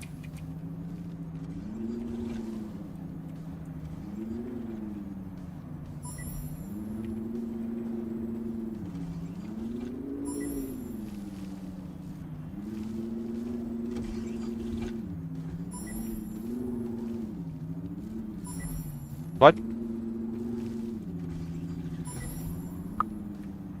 Ya oyunun işte yarış mekanikleri var. Shooter mekaniği var. Bununla beraber Galya evreni var. Zaten daha doğrusu bunların temelinde şu var. Galya evreninde de. Aslında oyunun bir hikayesi var. Lore dediğimiz lore yani. Burada bir hikaye var. Oyun bir hikaye üzerine kurulu. Yani bu oyundaki her karakterin, her faction'ın, her ırkın kendine özgü bir şeyi var, hikayesi var. Ve bunların birleştiği yerler var. Zaten oyunun en şey yapan noktası da bu. İşte mesela single player tek oyunculu moddaki amaç da bu zaten. Hikaye modunu oynayarak devam etmek ve şu an yavaş yavaş orası oturmaya başladı. Bir de mesela bu oyunun free to play olacak. Holosim dediğimiz olay yakın zamanda Holosim'de sezon 2 başlayacak. Sezon 2 başladığında eğer strateji kısmı asıl 30 yaş üstü orası daha önemli işte. Bahsettiğimiz konu. Mesela orada biraz daha strateji çok önemli. Aşırı derecede önemli hem de. Bu orada tamamen free oyun. Yani işte gemiler oluyor. Maden yapıyoruz. Yapmış olduğun madenleri taşıyorsun. Taşımacılık yapıyorsun. Olmadı bir ara bunu da gösteririm. Buradaki yapmış olduğun taşımacılıkla beraber bunları craftlıyorsun, birleştiriyorsun, yeni itemler yapıyorsun, gemiler yapıyorsun, gemi alıyorsun. Yani birçok detay var. Keyifli. Oldukça keyifli oluyor. Yani toplu bir şekilde oynadığında bireysel. Dur, gemimizi değiştirelim. Hangi gemiyi alacaksın? Bakayım hangisi gelirse şansımıza. Dur bakayım. Ya ikidir gemi girme ekranına gidip oyundan atıyor bak beni.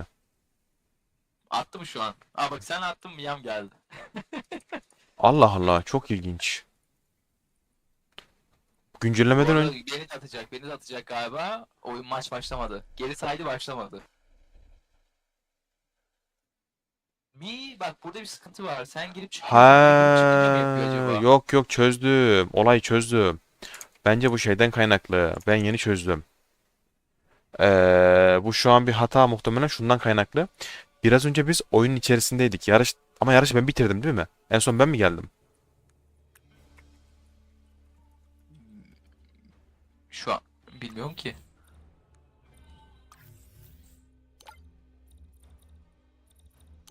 Neyse Volon Station değiştirelim ya. X-State ve Volon Station var. Bak mesela Çağlar sana şey yapalım. Birkaç mod daha göstereyim ben. Bilhassa madem oyunu sevdin ve gördün. Şeyi Mesela göster. Ustur'un map'ini. Ustur'un map'ini Göster. oynayacağım aynen. Hı. Bu Gino Sure mi neyse. Bu yeni geldi. Hatta direkt buraya girelim. Mesela burası Ustur'a ait yapılmış bir harita. Yani açık tabii açık olacak yakın zamanda. Burayı bir deneyelim bir. Şu görüntü kalitesini biraz Şu artıralım. an gri box. Daha herhangi bir Renklendirme yapılmamış ama yollarından belli heyecanlı geçeceği. Oldukça güzel ya. Ben Scott'çıyım ya.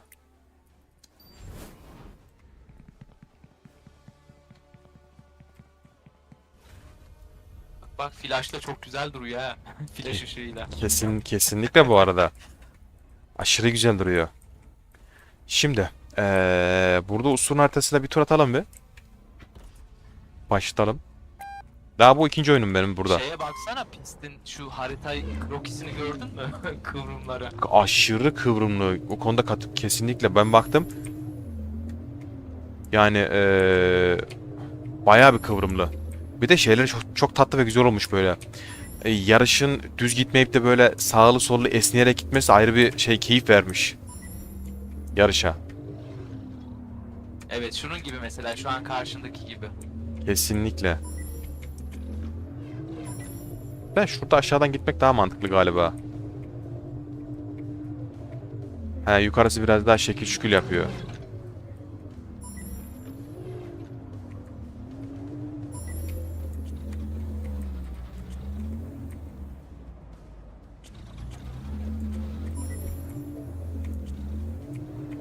Bir sonraki güncellemede burası yüksek ihtimalle giydirilecek.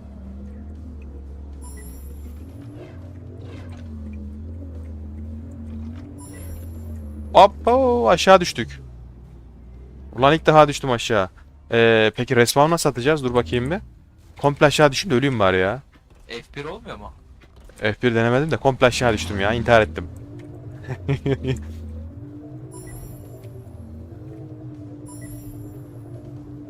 Ama şey de çok güzel bu arada ya.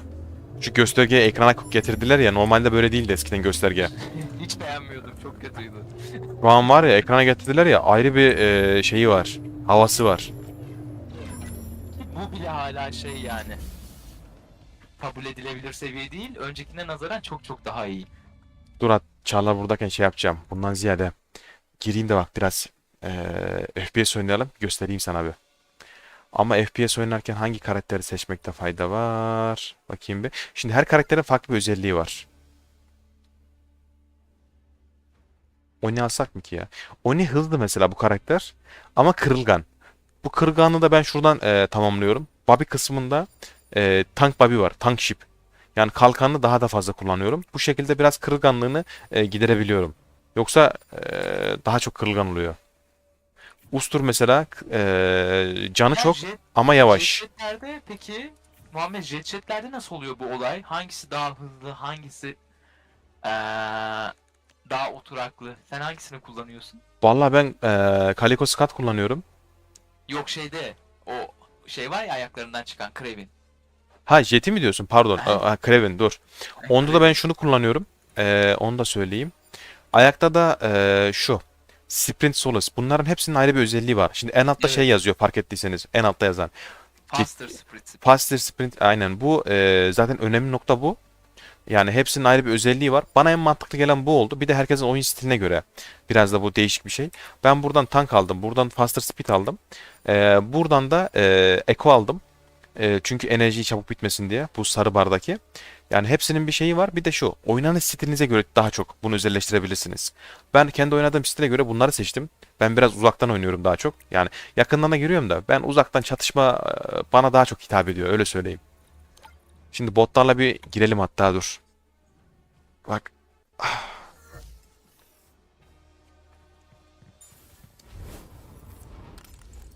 Biraz şey oynayalım dur. De şu ekranı bir şey yapacağım. Bir saniye.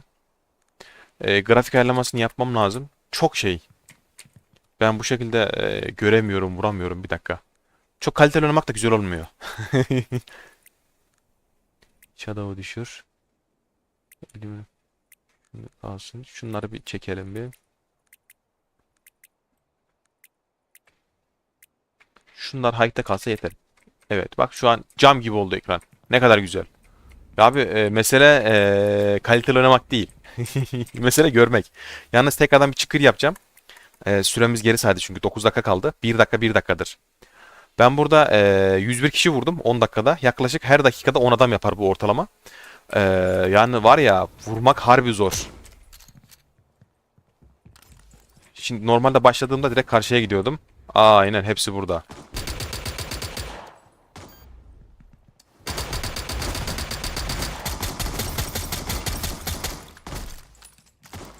Burada kalkanımızı bir alalım.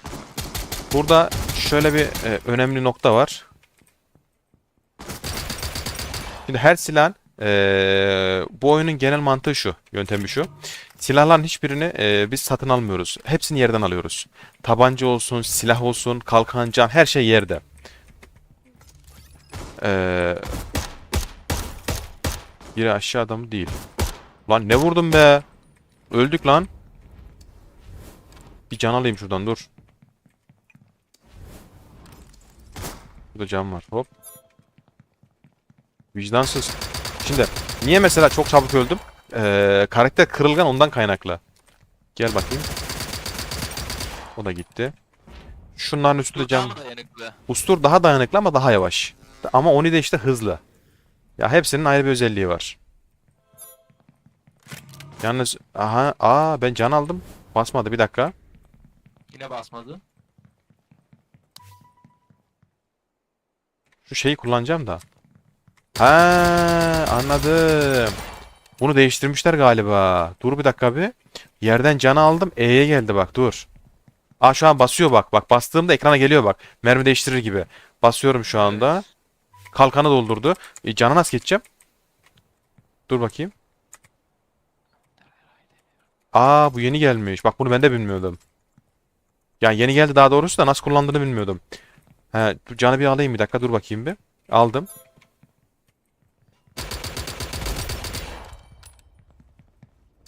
O zaman stil değişti. Oynama stilimizi değiştirmemiz gerekiyor. Bak bu birçok şeyi değiştirir.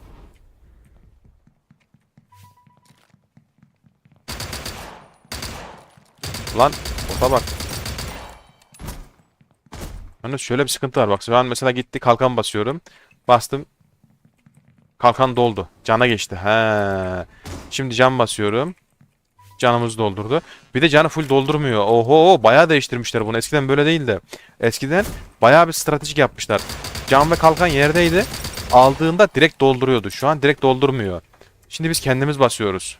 O zaman bu oyun stilini tamamen değiştirir. Şu an basıyorum, bastım doldu bak. Kalkan basıyorum şu an. Kalkana bastım doldurdu. Ben bir sniper aldım. Ben sniper'cıyım abi ya.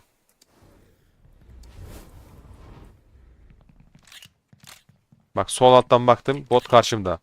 Bir tanesi şu. Diğeri de şu. Biri de şurada. Haritadan baktığında direkt anlaşılıyor. İşte haritayı kullanmanın çok avantajı bu var.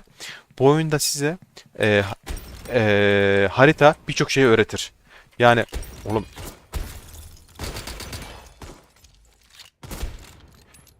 yani eğer bu oyunda haritayı efektif kullanmak istiyorsanız kesinlikle botlara karşı oynamanız gerekiyor. Botlar size haritayı öyle bir öğretiyor ki, yani göz alışkanlığı yapıyor ki. Lan bak, dur lan. Şunu alayım.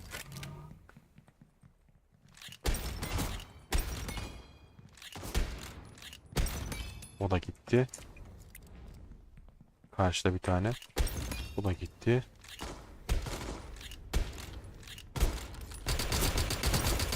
Bu arada biri sıkıyor, öleceğiz de diyecektim ki öldük. 20 strike yaptık. Yalnız oyun stili bayağı bir değişmiş. Şuraya bir el bombası atamadık. El bombası yok çünkü.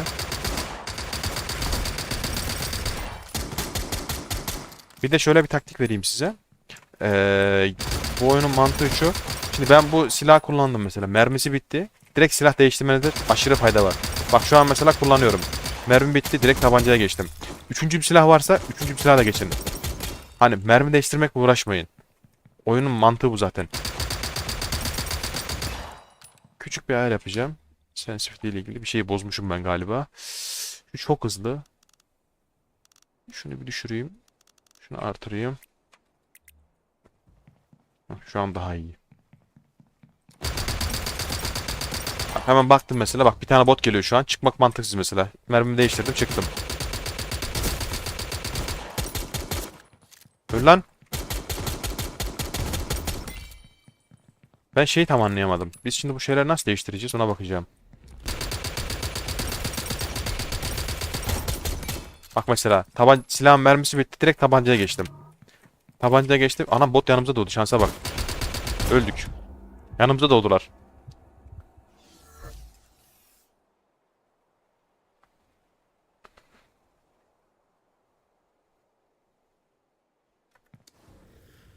Şeye bakıyordum bir mesajlara.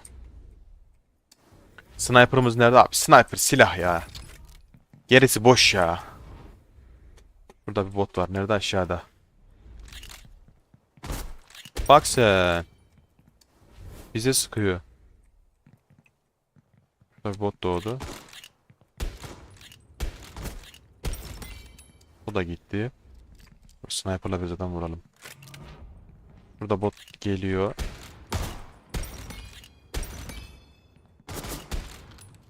Lan yandan sıkıyor bir de.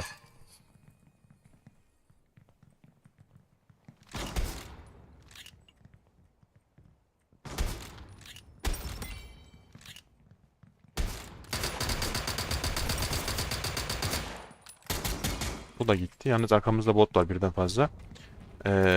Mermisiz dalmak bunlara. Şu mermiyi bir değiştireyim. Bu arada benim gemi 10 olmuş. Master 10 skinini takacağım şimdi. O güzel. Bakalım nasılmış. İşte gerçek adamlar böyle değil bu arada tabi. Sizi böyle bekletmezler. Bu arada Master 10 skin hareketliymiş. Gerçekten mi? Evet, hareket ediyor skin. Ben de- Sönüyor, parlıyor, siyah mordan Ben geçiş de yapıyor. Kalyos Scott'ta alacağım Masteron'u. Aldığımda bakarım artık. Aa, dinamik kostümmüş bu. Botlara bak bizi sıkıştırdılar ya lan.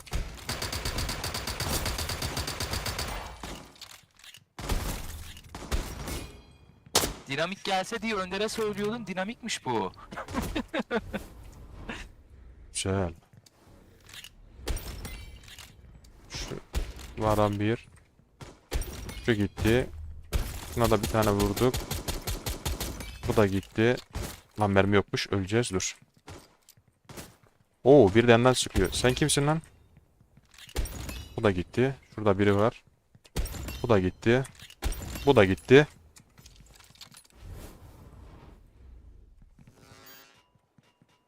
Şu bir kalkan basayım bir. Öleceğiz yoksa. Mermi almamız lazım çok acilen. Botlar görüyor musun? Biz araya sıkıştırdılar. Dur. Hemen mermi aldık.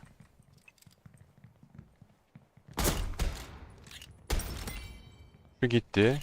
Şu gitti. Şu gitti. Gidemedi biz gittik. Yalnız bir şey söyleyeyim mi?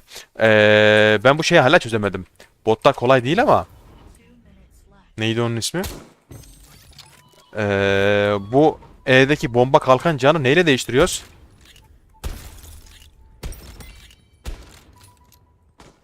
Shift E diye hatırlıyorum ama Shift E yaptım olmadı. Benim sıkıntım şu.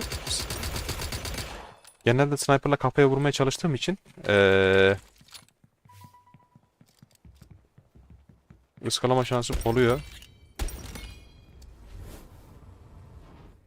Buradan.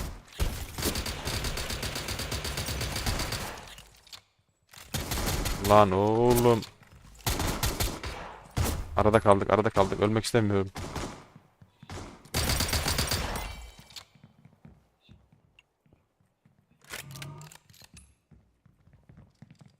Bak nasıl bekliyor beni.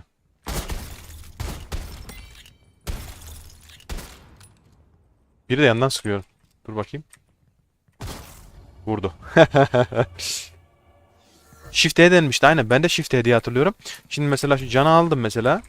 Bak bomba da var şu an. Can da var. Shift E'ye bastım. Bomba attı. Dur lan. Bu ne acaba? Nasıl değiştiriyoruz?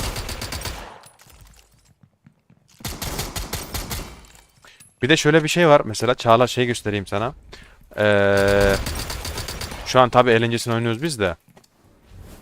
Dur şu oyun bitsin sana bir şey göstereceğim. Bu oyunda bir de Punap dediğimiz bir karakter var. Bunun iki tane şeyi var. Irkı var. Birisi High Punap, birisi normal Punap. Profound Punap diye geçiyor. High Punap'lar yüksek, biraz daha büyük böyle. Orta halli, insanın yarısı kadar. Profound Punap'lar da minicik böyle. Çok küçükler. Bunlar şey genelde vurulmuyor. Çok zor vurması. Bak ben onu alayım göstereyim sana hatta. Onlarla oynaması da keyifli.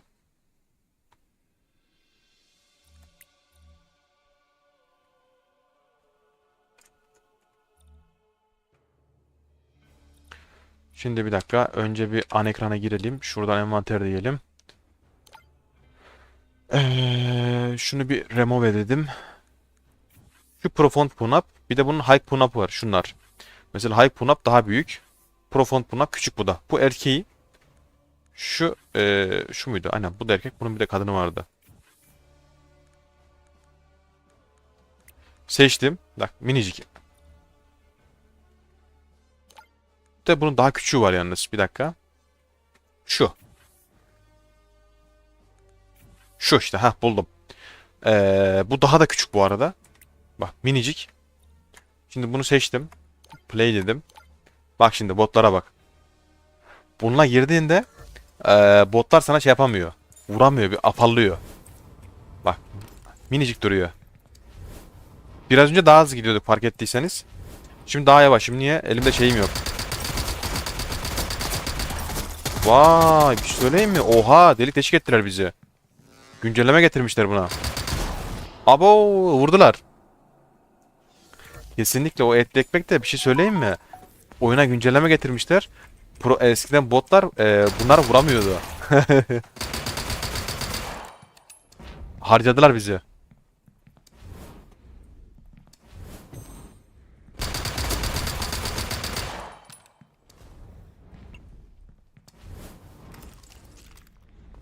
Bir ulan var ya.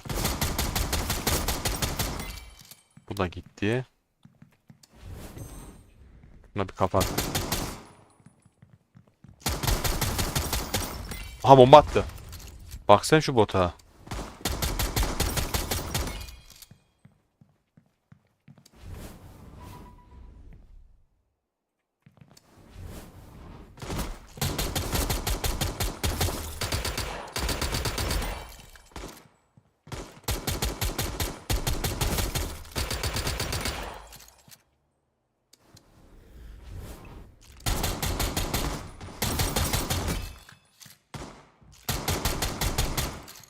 Yalnız şey çok hoşuma gitti ses. Adam vurunca şey geçmiş gibi ses geliyor ya. Sniper'la böyle üstsüz 4-5 vurdum mu? O sesi ben çok beğendim. Adam vurmamız gerekiyor. Dur. Sniper'da olmak üzere 10 saniye var. Gatling'i aldım.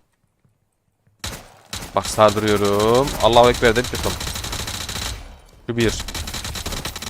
Şu 2. Şu 3. Hepsini taradık. Karşımızdan geliyor. Bu gitti. Burada bir adam daha var.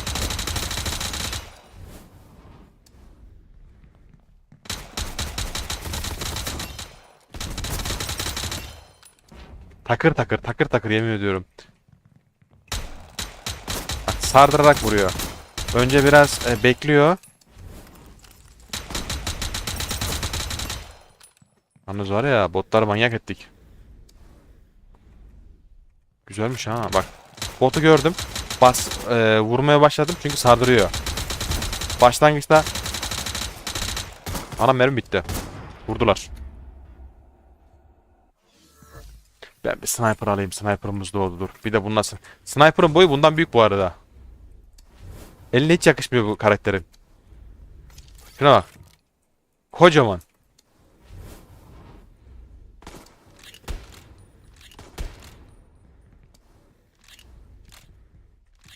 Göster lan kendine. Burada adam geliyor. 2 kişi var. Bak haritaya baktığınızda.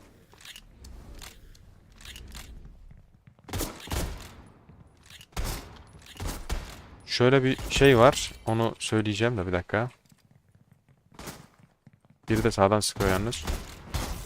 Ulan harcadılar ya yemin ediyorum bak ha. Vuruyorlar.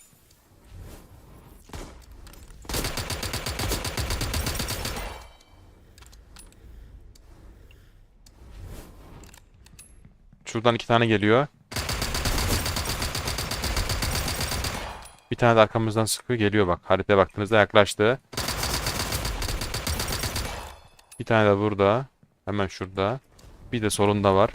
Yani bu oyunda harita kullanmak aşırı önemli. Çok kritik bir şey. Her gemiyle ne kadar yarış yaptığını gösteriyor bu arada. Gemi görev master bölümü var ya. Aynen. Her gemide ne kadar yarış yaptın onu söylüyor. Ben bunu görmemiştim, şimdi fark ettim. Mesela Opel Jet'te 206 kere yarışmışım. Maşallah iyi yarışmışsın ya. Vallahi 206 yarış atmışım Opel Jet'le. Ya oradan hesap edeyim. 206 yarışla seviye 10 oluyor işte. Gerçi onunla alakası yoktur ya. Her Ben oyunda- sonuncu bitirdim. Daha da Sonuncula değil. Her oyunda bir tane veriyor. Ha, öyle mi? Tabii hiç dikkat etmedin mi? Yok, bakmadım ona ben. Her oyunda gemi yarışlarında her oyunda geminin gelişmesi için bir tane veriyor. İster sonuncu ol istersen birinci ol fark etmiyor. Tamam. 206 yarışta seviye 10 oluyorsunuz. O da iyi. Yalnız şu şeye bakacağım. Bu oyundaki en güzel silahlardan birisi Scout Rifle. Tek tek sıkıyor ve çok güzel bir hasarı var. Şurada bir tane bot var. Nerede o bot? Aa şunun altında. Aha oyunun açığını bulduk bakayım. Açın değil. Girmiyor. Bak geliyor. Yani bu lan bota bak uçtu. Oha. Botları bayağı geliştirmişler. Böyle değiller de. Yani kısaca mantık bu ya. Hani genel olarak göstereyim dedim.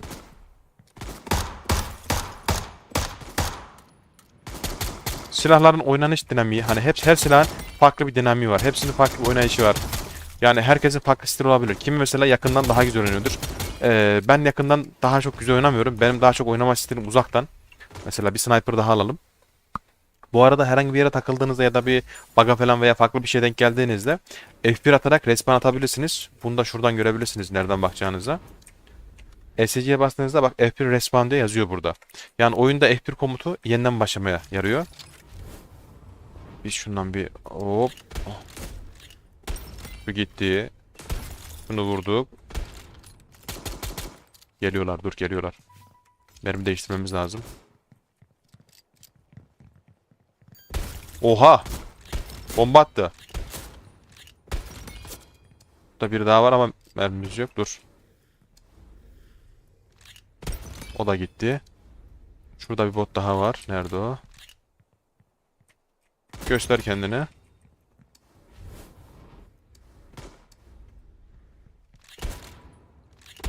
Bunda şöyle bir şey söyleyeceğim. Şimdi oyun third person olduğu için 3 boyutlu. Bak yakınlara geldiğinizde zoom'un altında bir çarpı işareti çıkıyor. Anam yumruk attı bana. Sen kime yumruk atıyorsun lan? Adam geliyor. Biri daha var. Kaçırdık. Hani öleceğiz. Can bas, can bas, can bas, can bas, can bas.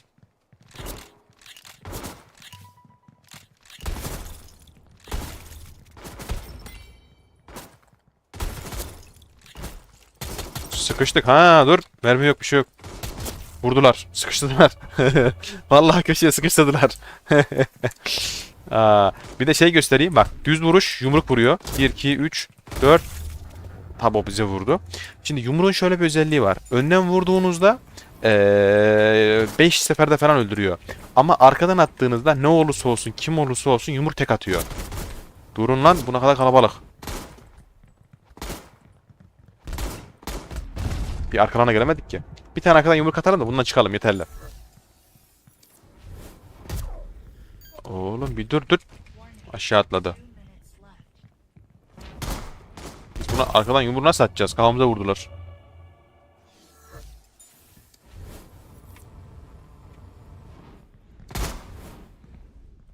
Adam uçtu gitti ya lan.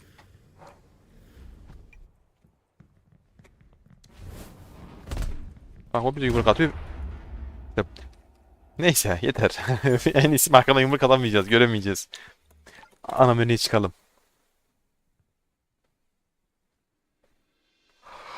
Şu Puna'yı da bir değiştireyim. Puna ben kullanmıyorum. Çok tarzım değil.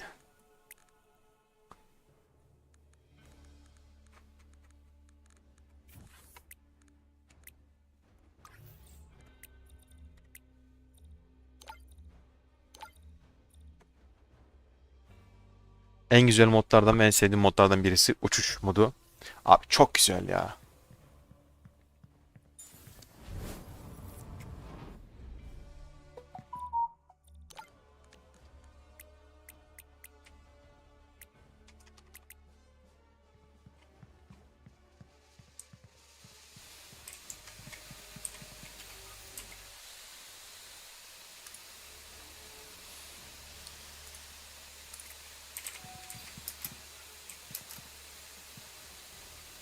Ne oldu lan gemiye? Aa, ilk daha böyle bir şey görüyorum. O kadar önemli gemi havaya uçtu. Şaka yapıyorsun değil mi? Havada bindik gemiye. İlginç. Güncellemeden sonra buraya hiç girmemiştim. Acaba bundan sonra böyle mi olacak?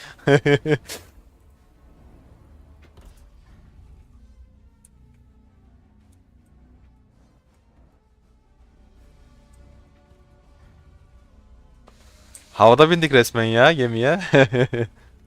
Şimdi bu oyunun mantığı şu. Ya yanlış hatırlamıyorsam 21 tane oyunda kapı var. Toplam. Ee, bir saniye.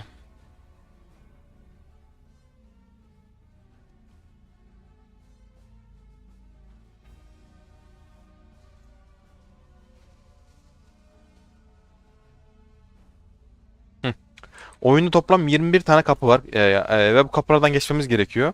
Ayrıca kapılardan geçerken de açık dünya şart kesinlikle o konuda. Kapılardan geçerken de dronlar var.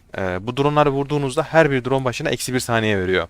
Yani bir drone vurduğunuzda hanenize -1 saniye yazıyor. Şimdi yarışalım bir. Yalnız mavi harbiden çok güzel duruyor ya.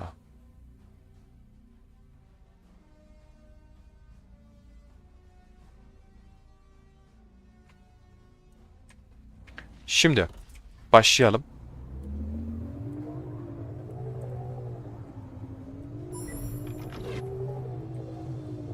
Şurada bir tane var. Aa -2 diyor. Aa, süreyi düşürmüşler. Bir daha vurdum. -2 target diyor. Bak, target'tan -2 saniye geldi. Bu arada bunları değiştirmişler. Bunlar artık -2 diyor ve drone'lar değişmiş. Normalde böyle değillerdi. Simgesi falan değişmiş. Sol, sağ. Burada sağdan geliyor. Daha sonra sol. Sonra hızlanıyoruz. Belli bir yok oranda. Hop. Şurada var bir tane 12.'nin orada. Devam. Hop, kapıyı kaptırdığınızda burada var ya, çok sıkıntılı şeyler oluyor. Geri bir daha bulması çok zor oluyor kapıyı. Şurada var bir tane. Sonra düz devam ediyoruz. Şurada birazcık yavaşlayıp şöyle yukarı çektiğimizde hop, kapıyı kaçırma. Aa, tamam. Bir tane de yarışın en sonunda var. Toplam 10 tane.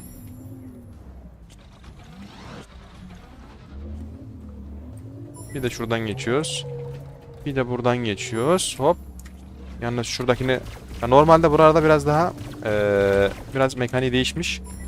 Ben 49 saniye yaptım daha önceden. Aleykümselam. Hoş geldin. Hatta 49 saniyenin de altında yaptım. 47 saniye falan yaptığımda oldu. Yani uçuş modunda yarışmak ayrı bir zor. Bayağı bir şey. Şimdi gemiyi bir çevirelim bir saniye. Aşağı bir indirelim.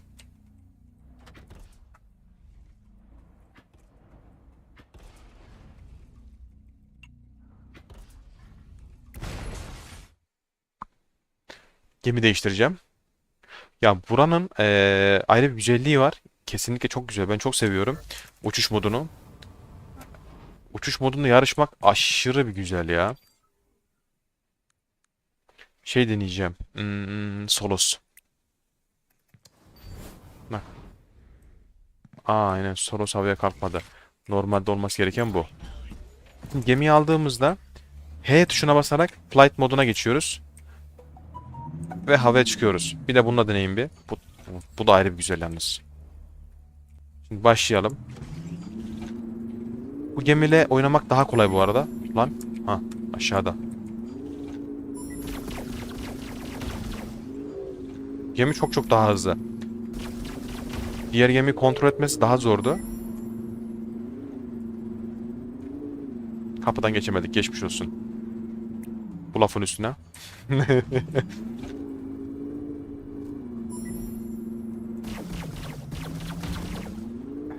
Soldan başlıyor. Sol, sağ. Hemen buradaki sağda. Sağ ve sol. Devam, devam, devam, devam, devam. Hop.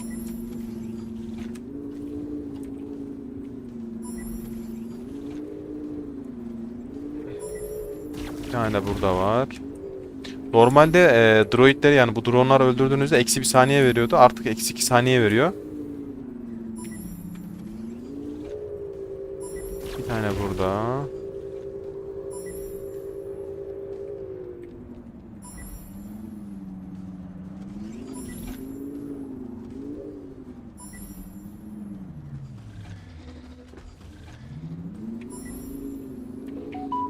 Buradan geçtiğimizde sonuncu kapı da burası 22. İnşallah vurursak. Yaklaşık 1 dakika sürdü. Yani uçuş modu da gayet güzel ve keyifli. Bunları da bence denemelisiniz. Yani hatta bunun savaş kısmı da var. Açık dünya kısmı da var. Galya kısmı da var. Ben bir ara hatta bunlara falan uçarak gitmiştim.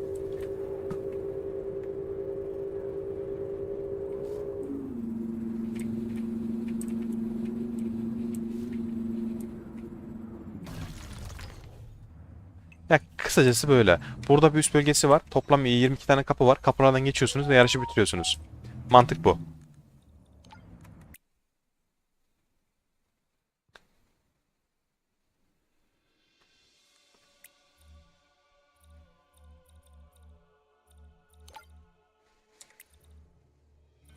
Biraz adamlarla yarışalım değil mi?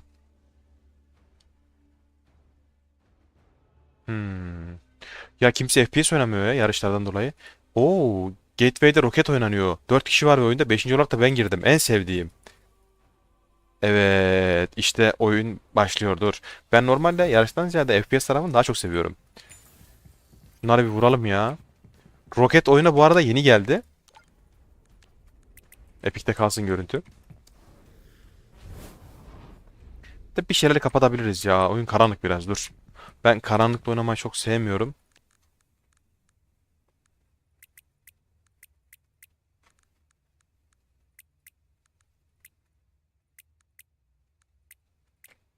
Tamamdır. Evet şu an çok daha iyi oldu. Adamlar gözükmüyor yoksa. Erkeğim benim geliyor. Ona bir tane vurduk ve tek attık. Adam da bize vurdu bu arada. Roket oyuna yeni geldi. Yeni gelen güncellemeyle beraber. Denk getirirseniz tek atıyor. Denk gelmezse 2 atıyor. Roket'i ben aşırı sevdim bu arada ya. Dur. Aha aşağıdalar. Lan birbirlerini öldürdüler. Şansa bak ya. Adam öldürdü. Yalnız var ya kalabalık bir ortamda ne roket oynanır bu oyunda.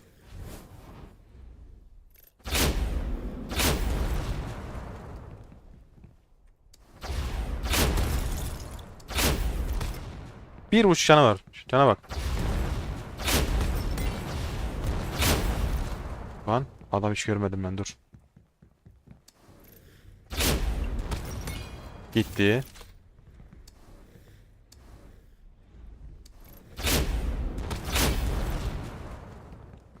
Şimdi bu sürekli bu modda olduğu için normalde normal bir modunda olsa muhtemelen şey olur. Mermi sınırlı. Şu an mermide sonsuz ibare var zaten gördüğünüz gibi. Normal modlarda ama mermi sınırlı. Hani böyle bol kesilen atamayız muhtemelen. Hadi anam attı bize bomba. Cana bak. Öldü. 5'li strike yaptık dur.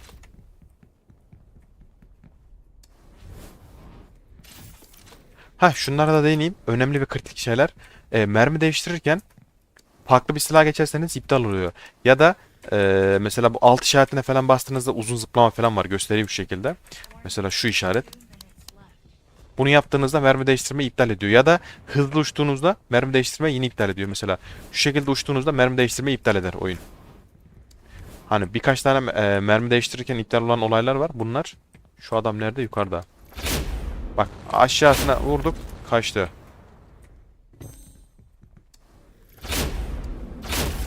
Koşu yolunu atacaksın ya. Koşu yoluna. Mantık bu.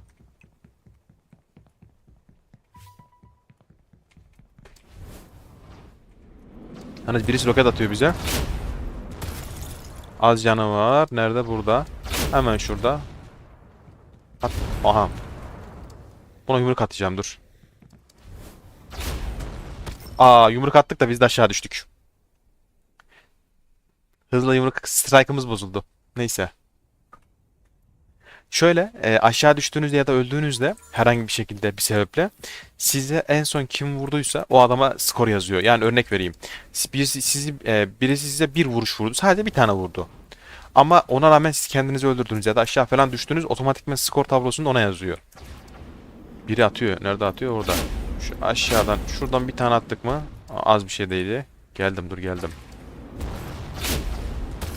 Of lan, var ya, adam güzel vurdu. Dur geliyorum, dur. Roket oyunu seyrini değiştirmiş ya.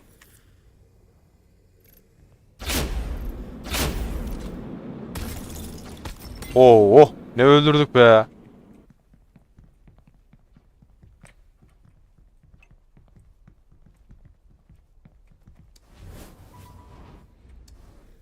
Burası da Gateway dediğimiz bir harita. Ben oldukça seviyorum bu haritayı. Peuzul Arena'da güzel ama burası da çok güzel. Daha burası. Saniye bitti, sonra adamımızı vurduk. Güzel. Karakterimiz level atladı. Şu an 15 level oldu.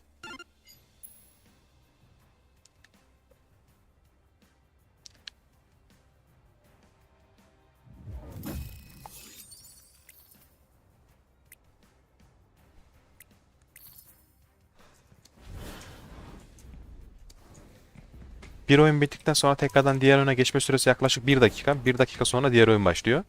Otomatikmen, hani ekstra bir şey yapmanıza gerek yok. Şunun da bilgisini vereyim. Cuma günleri Türkiye saatiyle akşam saat 9'da oyun gecesi oluyor genelde. Ve bu oyun gecesi olduğu zaman da genelde sunucular bayağı bir kalabalık oluyor. Bayağı kalabalık oluyor hem de. Yani bunu bir etkinlik için yaptılar. Yani genel olarak kitleyi artırmak için ve etkileşimi artırmak için.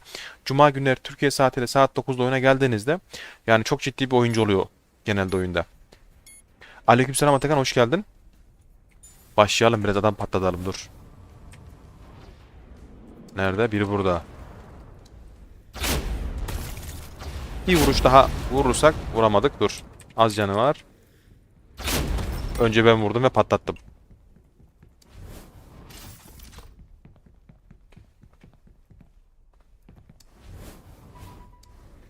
Ya haritayı takip edeceksiniz ya, kısacası. Bu oyundaki en önemli şey harita. Ben şu an adam buldu. Bu adam içeride yüksek ihtimalle. Aynen içeride. Şu an tam üstümüzde. Şurada hatta. Şimdi düştü. Nereye düştü? Burada. Attım üstüne. Değmedi, dur. İyi kaçtı ha. Enerji dolmasını bekliyorum şu an. Yalnız o bize roket atacak. Güzel. İyi denk getirdim bu arada. Şuradan da yazayım da şeyiniz boşta kalmasın.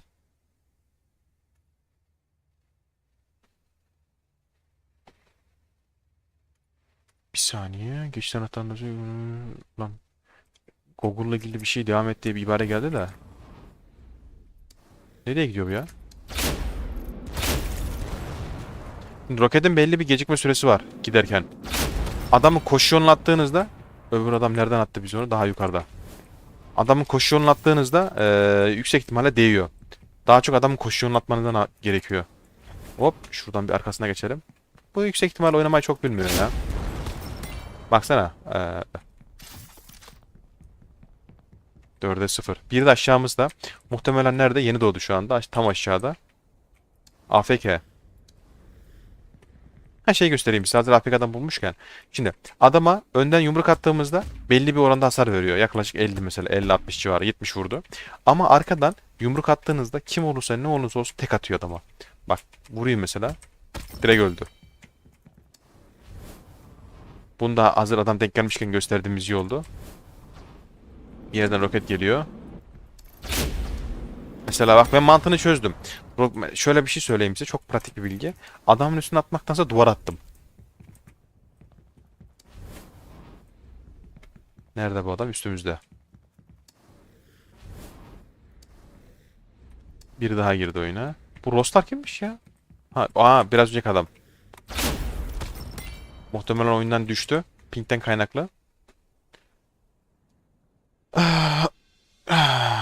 Şu atma olayını bir çözsünler keşke ya.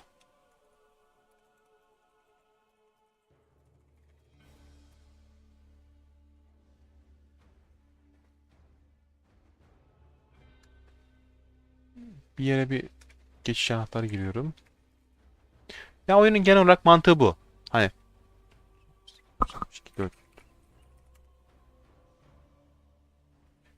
Kod yanlış diyor. Ne yanlış ya anlamadım. Ha XX dur bir dakika.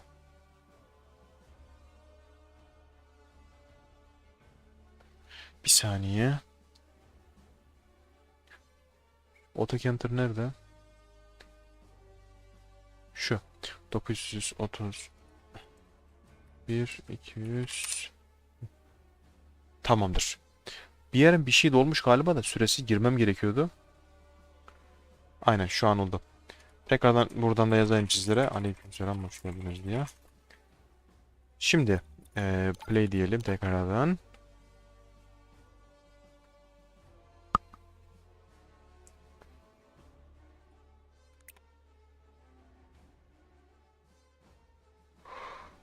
Hmm.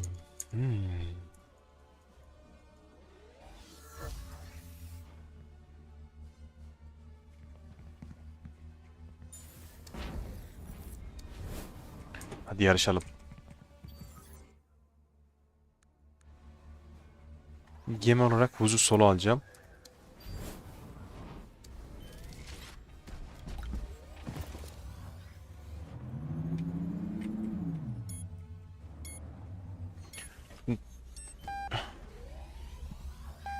Zinkemzes kimmiş bu adam ya? Dur bakayım. Hemen sağından farkı kapattım. Genelde ben viraja kadar hızlanma taraftarıyım. Adam arkamızda bu arada.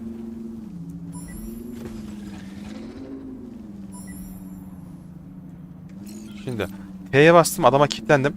Radar adama attım. Bir vuralım bakalım değecek mi? Şu an oyunla ilgili bir sorun var. Bu atışlarla ilgili tam değmiyor ama bunu düzeltecekler.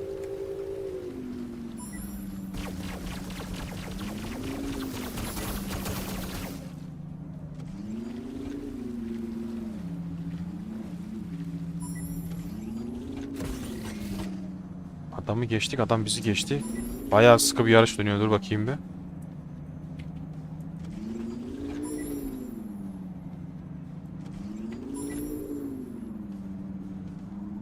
En küçük hata yapan otomatikman ikinci.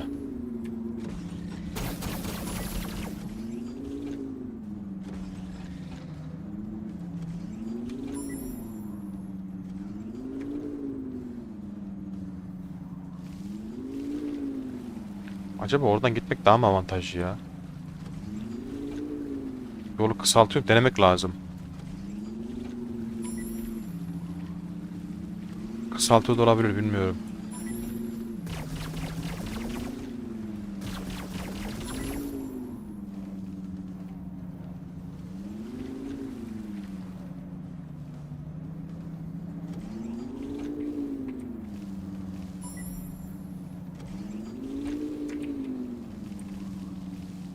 DPI mi? He.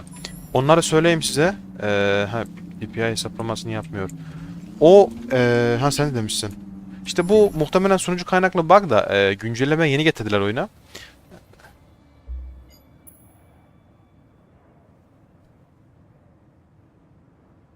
Ucuz sunucunu Alp oynadım ama ya normal. Dediğin gibi. Sonucu itibariyle oyunda Alp'a daha çıkmış bir oyun değil. Şimdi bunu zaten güncelleme yeni geldi. Takım bir gelsin. Takım geldikten sonra yüksek ihtimalle de düzeltirler. Düzeltilir de yani. Bu zamana kadar şu hata var dediğimizde yapmadıkları bir şey olmadı. Zaten geri bildirimlere çok yani adamlar dikkat ediyor. Önem de veriyor.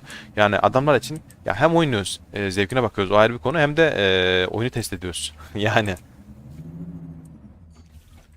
bu sorun düzeldiğinde çok daha güzel olacağını düşünüyorum. İleride mesela normalde gemi vurmak yoktu mesela. Bu daha çok yeni geldi. Çok yeni daha. Bir de gemilerle ilgili size küçük bir tüyo vereyim. Normalde ben FPS tarafında, shooter tarafında oynarken 400 DPI ile oynuyorum farede. Ama yarışlarda yaklaşık eskiden 5000 DPI'ye dönüyordum ama son gelen güncellemeyle beraber atış efekti de olduğu için artık gemi vurma da var. Bundan kaynaklı 2000 civarına 3000 civarına düşürdüm DPI'yi şu an. Yani şu an 2000 civarında oynuyorum. Çünkü 5000 DPI oynadığımızda gemiyi kontrol edersiniz ama adam vuramazsınız. Normalde biz 5000 DPI ile oynuyorduk. Ya mümkün mertebe virajları keskin alacaksınız. Virajları silme almaya dikkat edeceksiniz tabii çarpmadan. En temel kurallardan birisi bu. İkincisi de turboya bastığınızda bu kırmızı çizgiyi tam doldurmayacaksınız. Dolduğunda geri düşme süresi yani geri sayma süresi 1 ya da 2 saniye yavaşlıyor. Bu kadar hızlı bir oyunlarda 1 saniye bile çok önemli. Aşırı önemli hatta öyle söyleyeyim. Şu adama bir daha vurayım bir. Denk getirebilirsek. Vuramadık.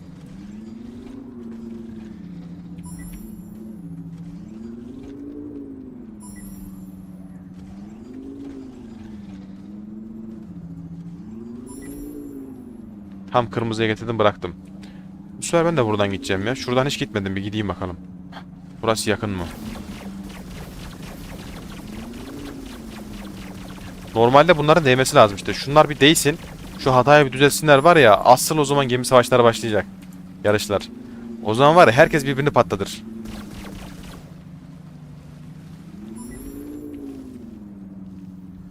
Bir de şey var. Sağ alt taraftaki gösterge. Bunu söylediğimi hatırlamıyorum ama tekrardan yine söyleyeyim söylediysem eğer. Sağ aşağı taraftaki gösterge. En üstte kalkan var. Sol altta silah var. Yani mermi, roket. Sağ tarafta da hız var. Eğer çok daha hızlı gitmek istiyorsanız sağ aşağı almanız gerekiyor pervaneye. Eğer derseniz ki mesela çok ağır bir hasar altındasınız. O zaman kalkan almanız gerekiyor. Hatta şey de göstereyim mesela. Şimdi canlı canlı göstereyim.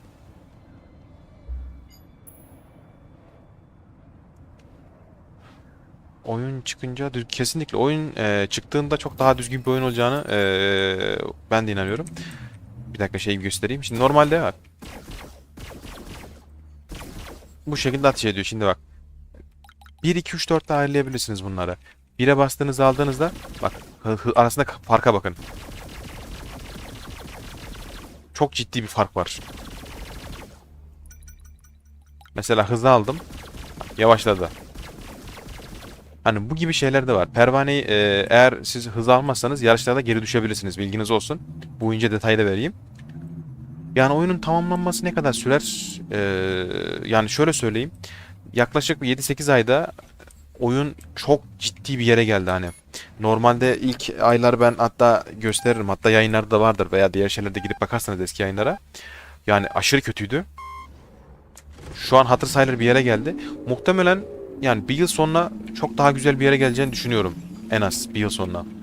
Ya da 6 ay sonra falan. Çünkü yaklaşık 2-3 ayda bir güncelleme geliyor oyuna. Çok ciddi güncellemeler geliyor geldiğinde de. Yani oyundaki hata bulduğumuzda hatayı söylüyoruz. Bug bulduğumuzda bug'ları söylüyoruz. Yani bunların hepsi not alınıyor. Takım tarafından dikkatlice yani adamlar sağ olsun ilgileniyorlar. Yani şöyle hatta oyunu yapan mühendislerle birebir Discord tarafında konuşuyoruz bile öyle söyleyelim. Yani sağ olsunlar hem bizim sözlerimize de önem veriyorlar. Hem de adamlar için bu aslında bir şey. Nedir onun ismi? İstedikleri bir şey. Yani herkesin bulamayacağı bir şey. Hazır oyunu test ediyoruz.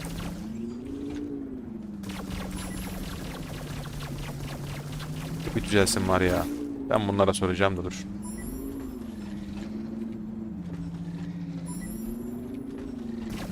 Ya yılda 3-4 tane town hall'lar oluyor genelde. Her çarşamba günleri brevler oluyor. Ayda bir ekonomi forumları var. Her ay bir tane ekonomi forumu düzenleniyor. Yaklaşık 1-1,5 saat. Her hafta çarşamba günü brevler oluyor. Brev dediğimizde yani sohbet, toplantı ortamında bir şey veya işte neredeyiz, ne yapıyoruz, önümüz ne, nereye gidiyoruz gibi şeylerden bahsediliyor. Bunlar da mümkün mertebe ben zaten takip ederek Türkçe altyazılı bir şekilde çünkü bunu içeriklerin hepsi İngilizce oluyor. Takip ederek bunları mümkün mertebe Türkçe altyazılı bir şekilde sunmaya çalışıyorum. Yani yüklemeye çalışıyorum, gayret ediyorum. Mümkün mertebe.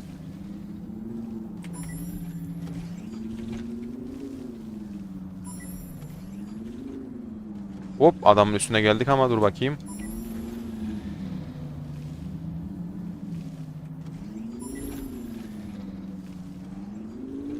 1.55 aslında güzel bir saniye de Örümcek Adam da çok iyi oynuyor bu arada.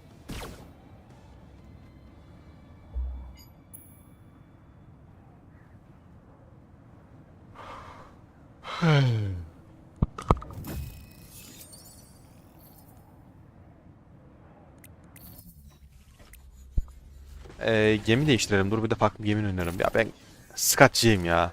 Calico Scott.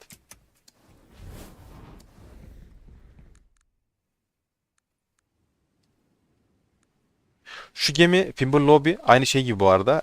Gemiyi aldığınızda görürsünüz. Hatta bununla ilgili bir short videosu da yaptım. 2 dakikalık bir video da yaptım. Kanalda var. Bu gemiyi gördüğümde benim aklıma her zaman Harry Potter geliyor. Ama şu gemi çok güzel bir gemi ya.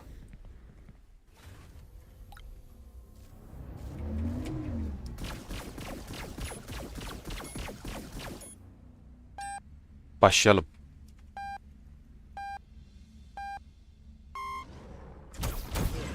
Bak adam bize vuruyor. Abi değiyor ya. Böyle bir şey var mı ya?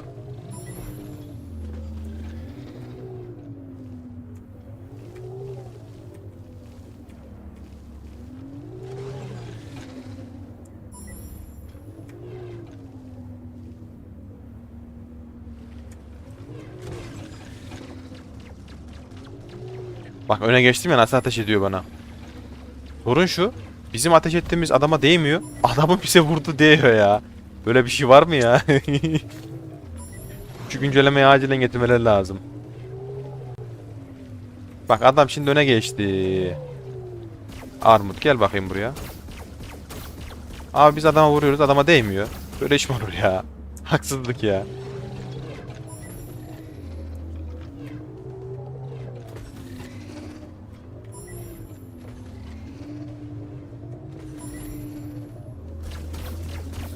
Ah bir değse var ya bunu ben içinden geçerim de tabiri caizse.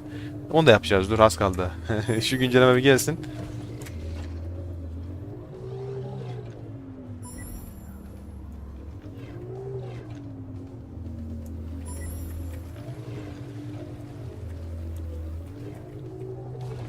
Oo çarptık.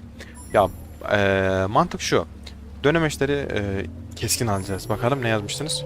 Ha, Çağlar. Dur bir saniye. Ya işte biz bir yandan oynuyoruz. Bir yandan şu turnuvalar oluyor. FPS turnuvası. Bunlara katılıyoruz. Bir yandan yarış turnuvası oluyor. Bunlara katılıyoruz. Yani hepsi gayet zevkli, keyifli. Ayrıca FPS tarafında da bir ekibimiz var. Yani yarışlara falan katılıyoruz. Beraber giriyoruz. Takımcı oynuyoruz. Yani takımcı oynaması da çok keyifli bir oyunda. Aşırı keyifli ve güzel. Hatta kanalda Gatekeeper diye turnuva var. Coex olarak Stratos evreninde ilk turnuvayı biz kazandık. Birinci olduk. İkinci turnuvada da Sogmian Plev'de de üçüncü olduk zaten. Aa o da var. Ya bir kişi güç ver ama şimdi şöyle bir şey var işte. Bunu yarış başladığında yapalım. Dur hatta beraber deneyelim. Şimdi silah güç verdiğimizde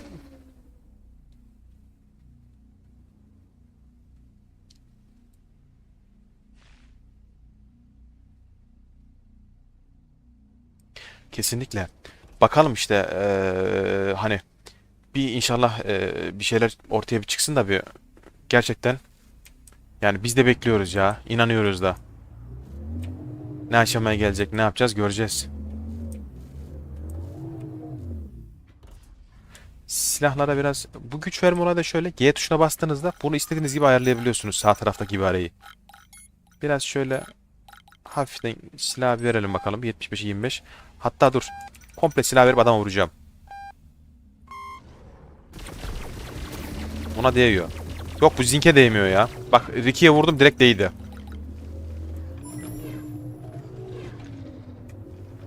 Bu Zink'emde bir sıkıntı var ya. Bu arkadaşta. Bak buna değmiyor. Şu adama vurdum. Vurur vurmaz değdi. Muhtemelen bunun sunucusuyla ilgili ya da oyunla ilgili bir şey var galiba.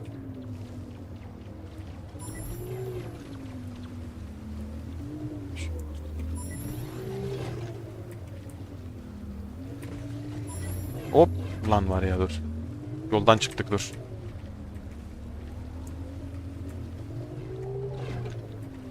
Kapıdan geçtiğinden eminseniz mesela ben biraz önce F yazıyordu ekranda. Kapıdan geçemedim. Tekrar dön diyordu. Ama ben kapıdan geçtiğim emin olduğum için tekrardan geri dönmedim. Çünkü kapıdan geçtiğimi biliyordum.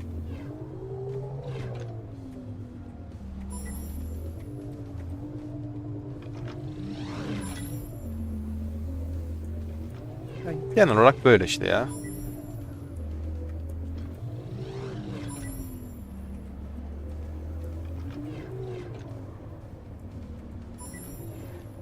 Turbo spam süresi de yaklaşık 2 saniye ile 3 saniye arası bir şey.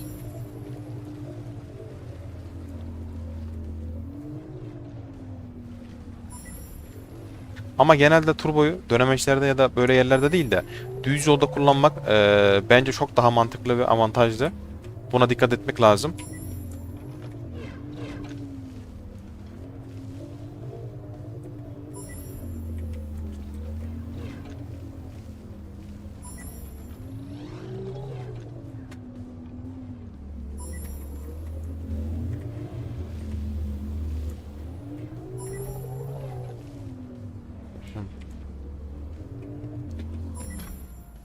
Ay, bakalım gemimize ne verdi.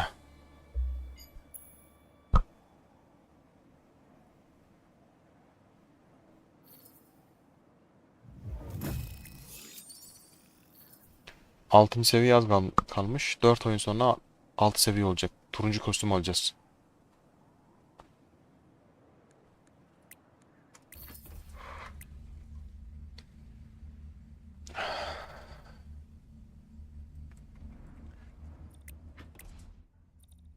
Bir oyun modlarına bakayım, bir şeye bakacağım.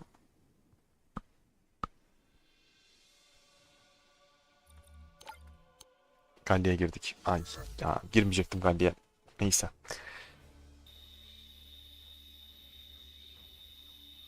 Oh, solid ground. Finally. God forgive me for allowing one of our holy frigates.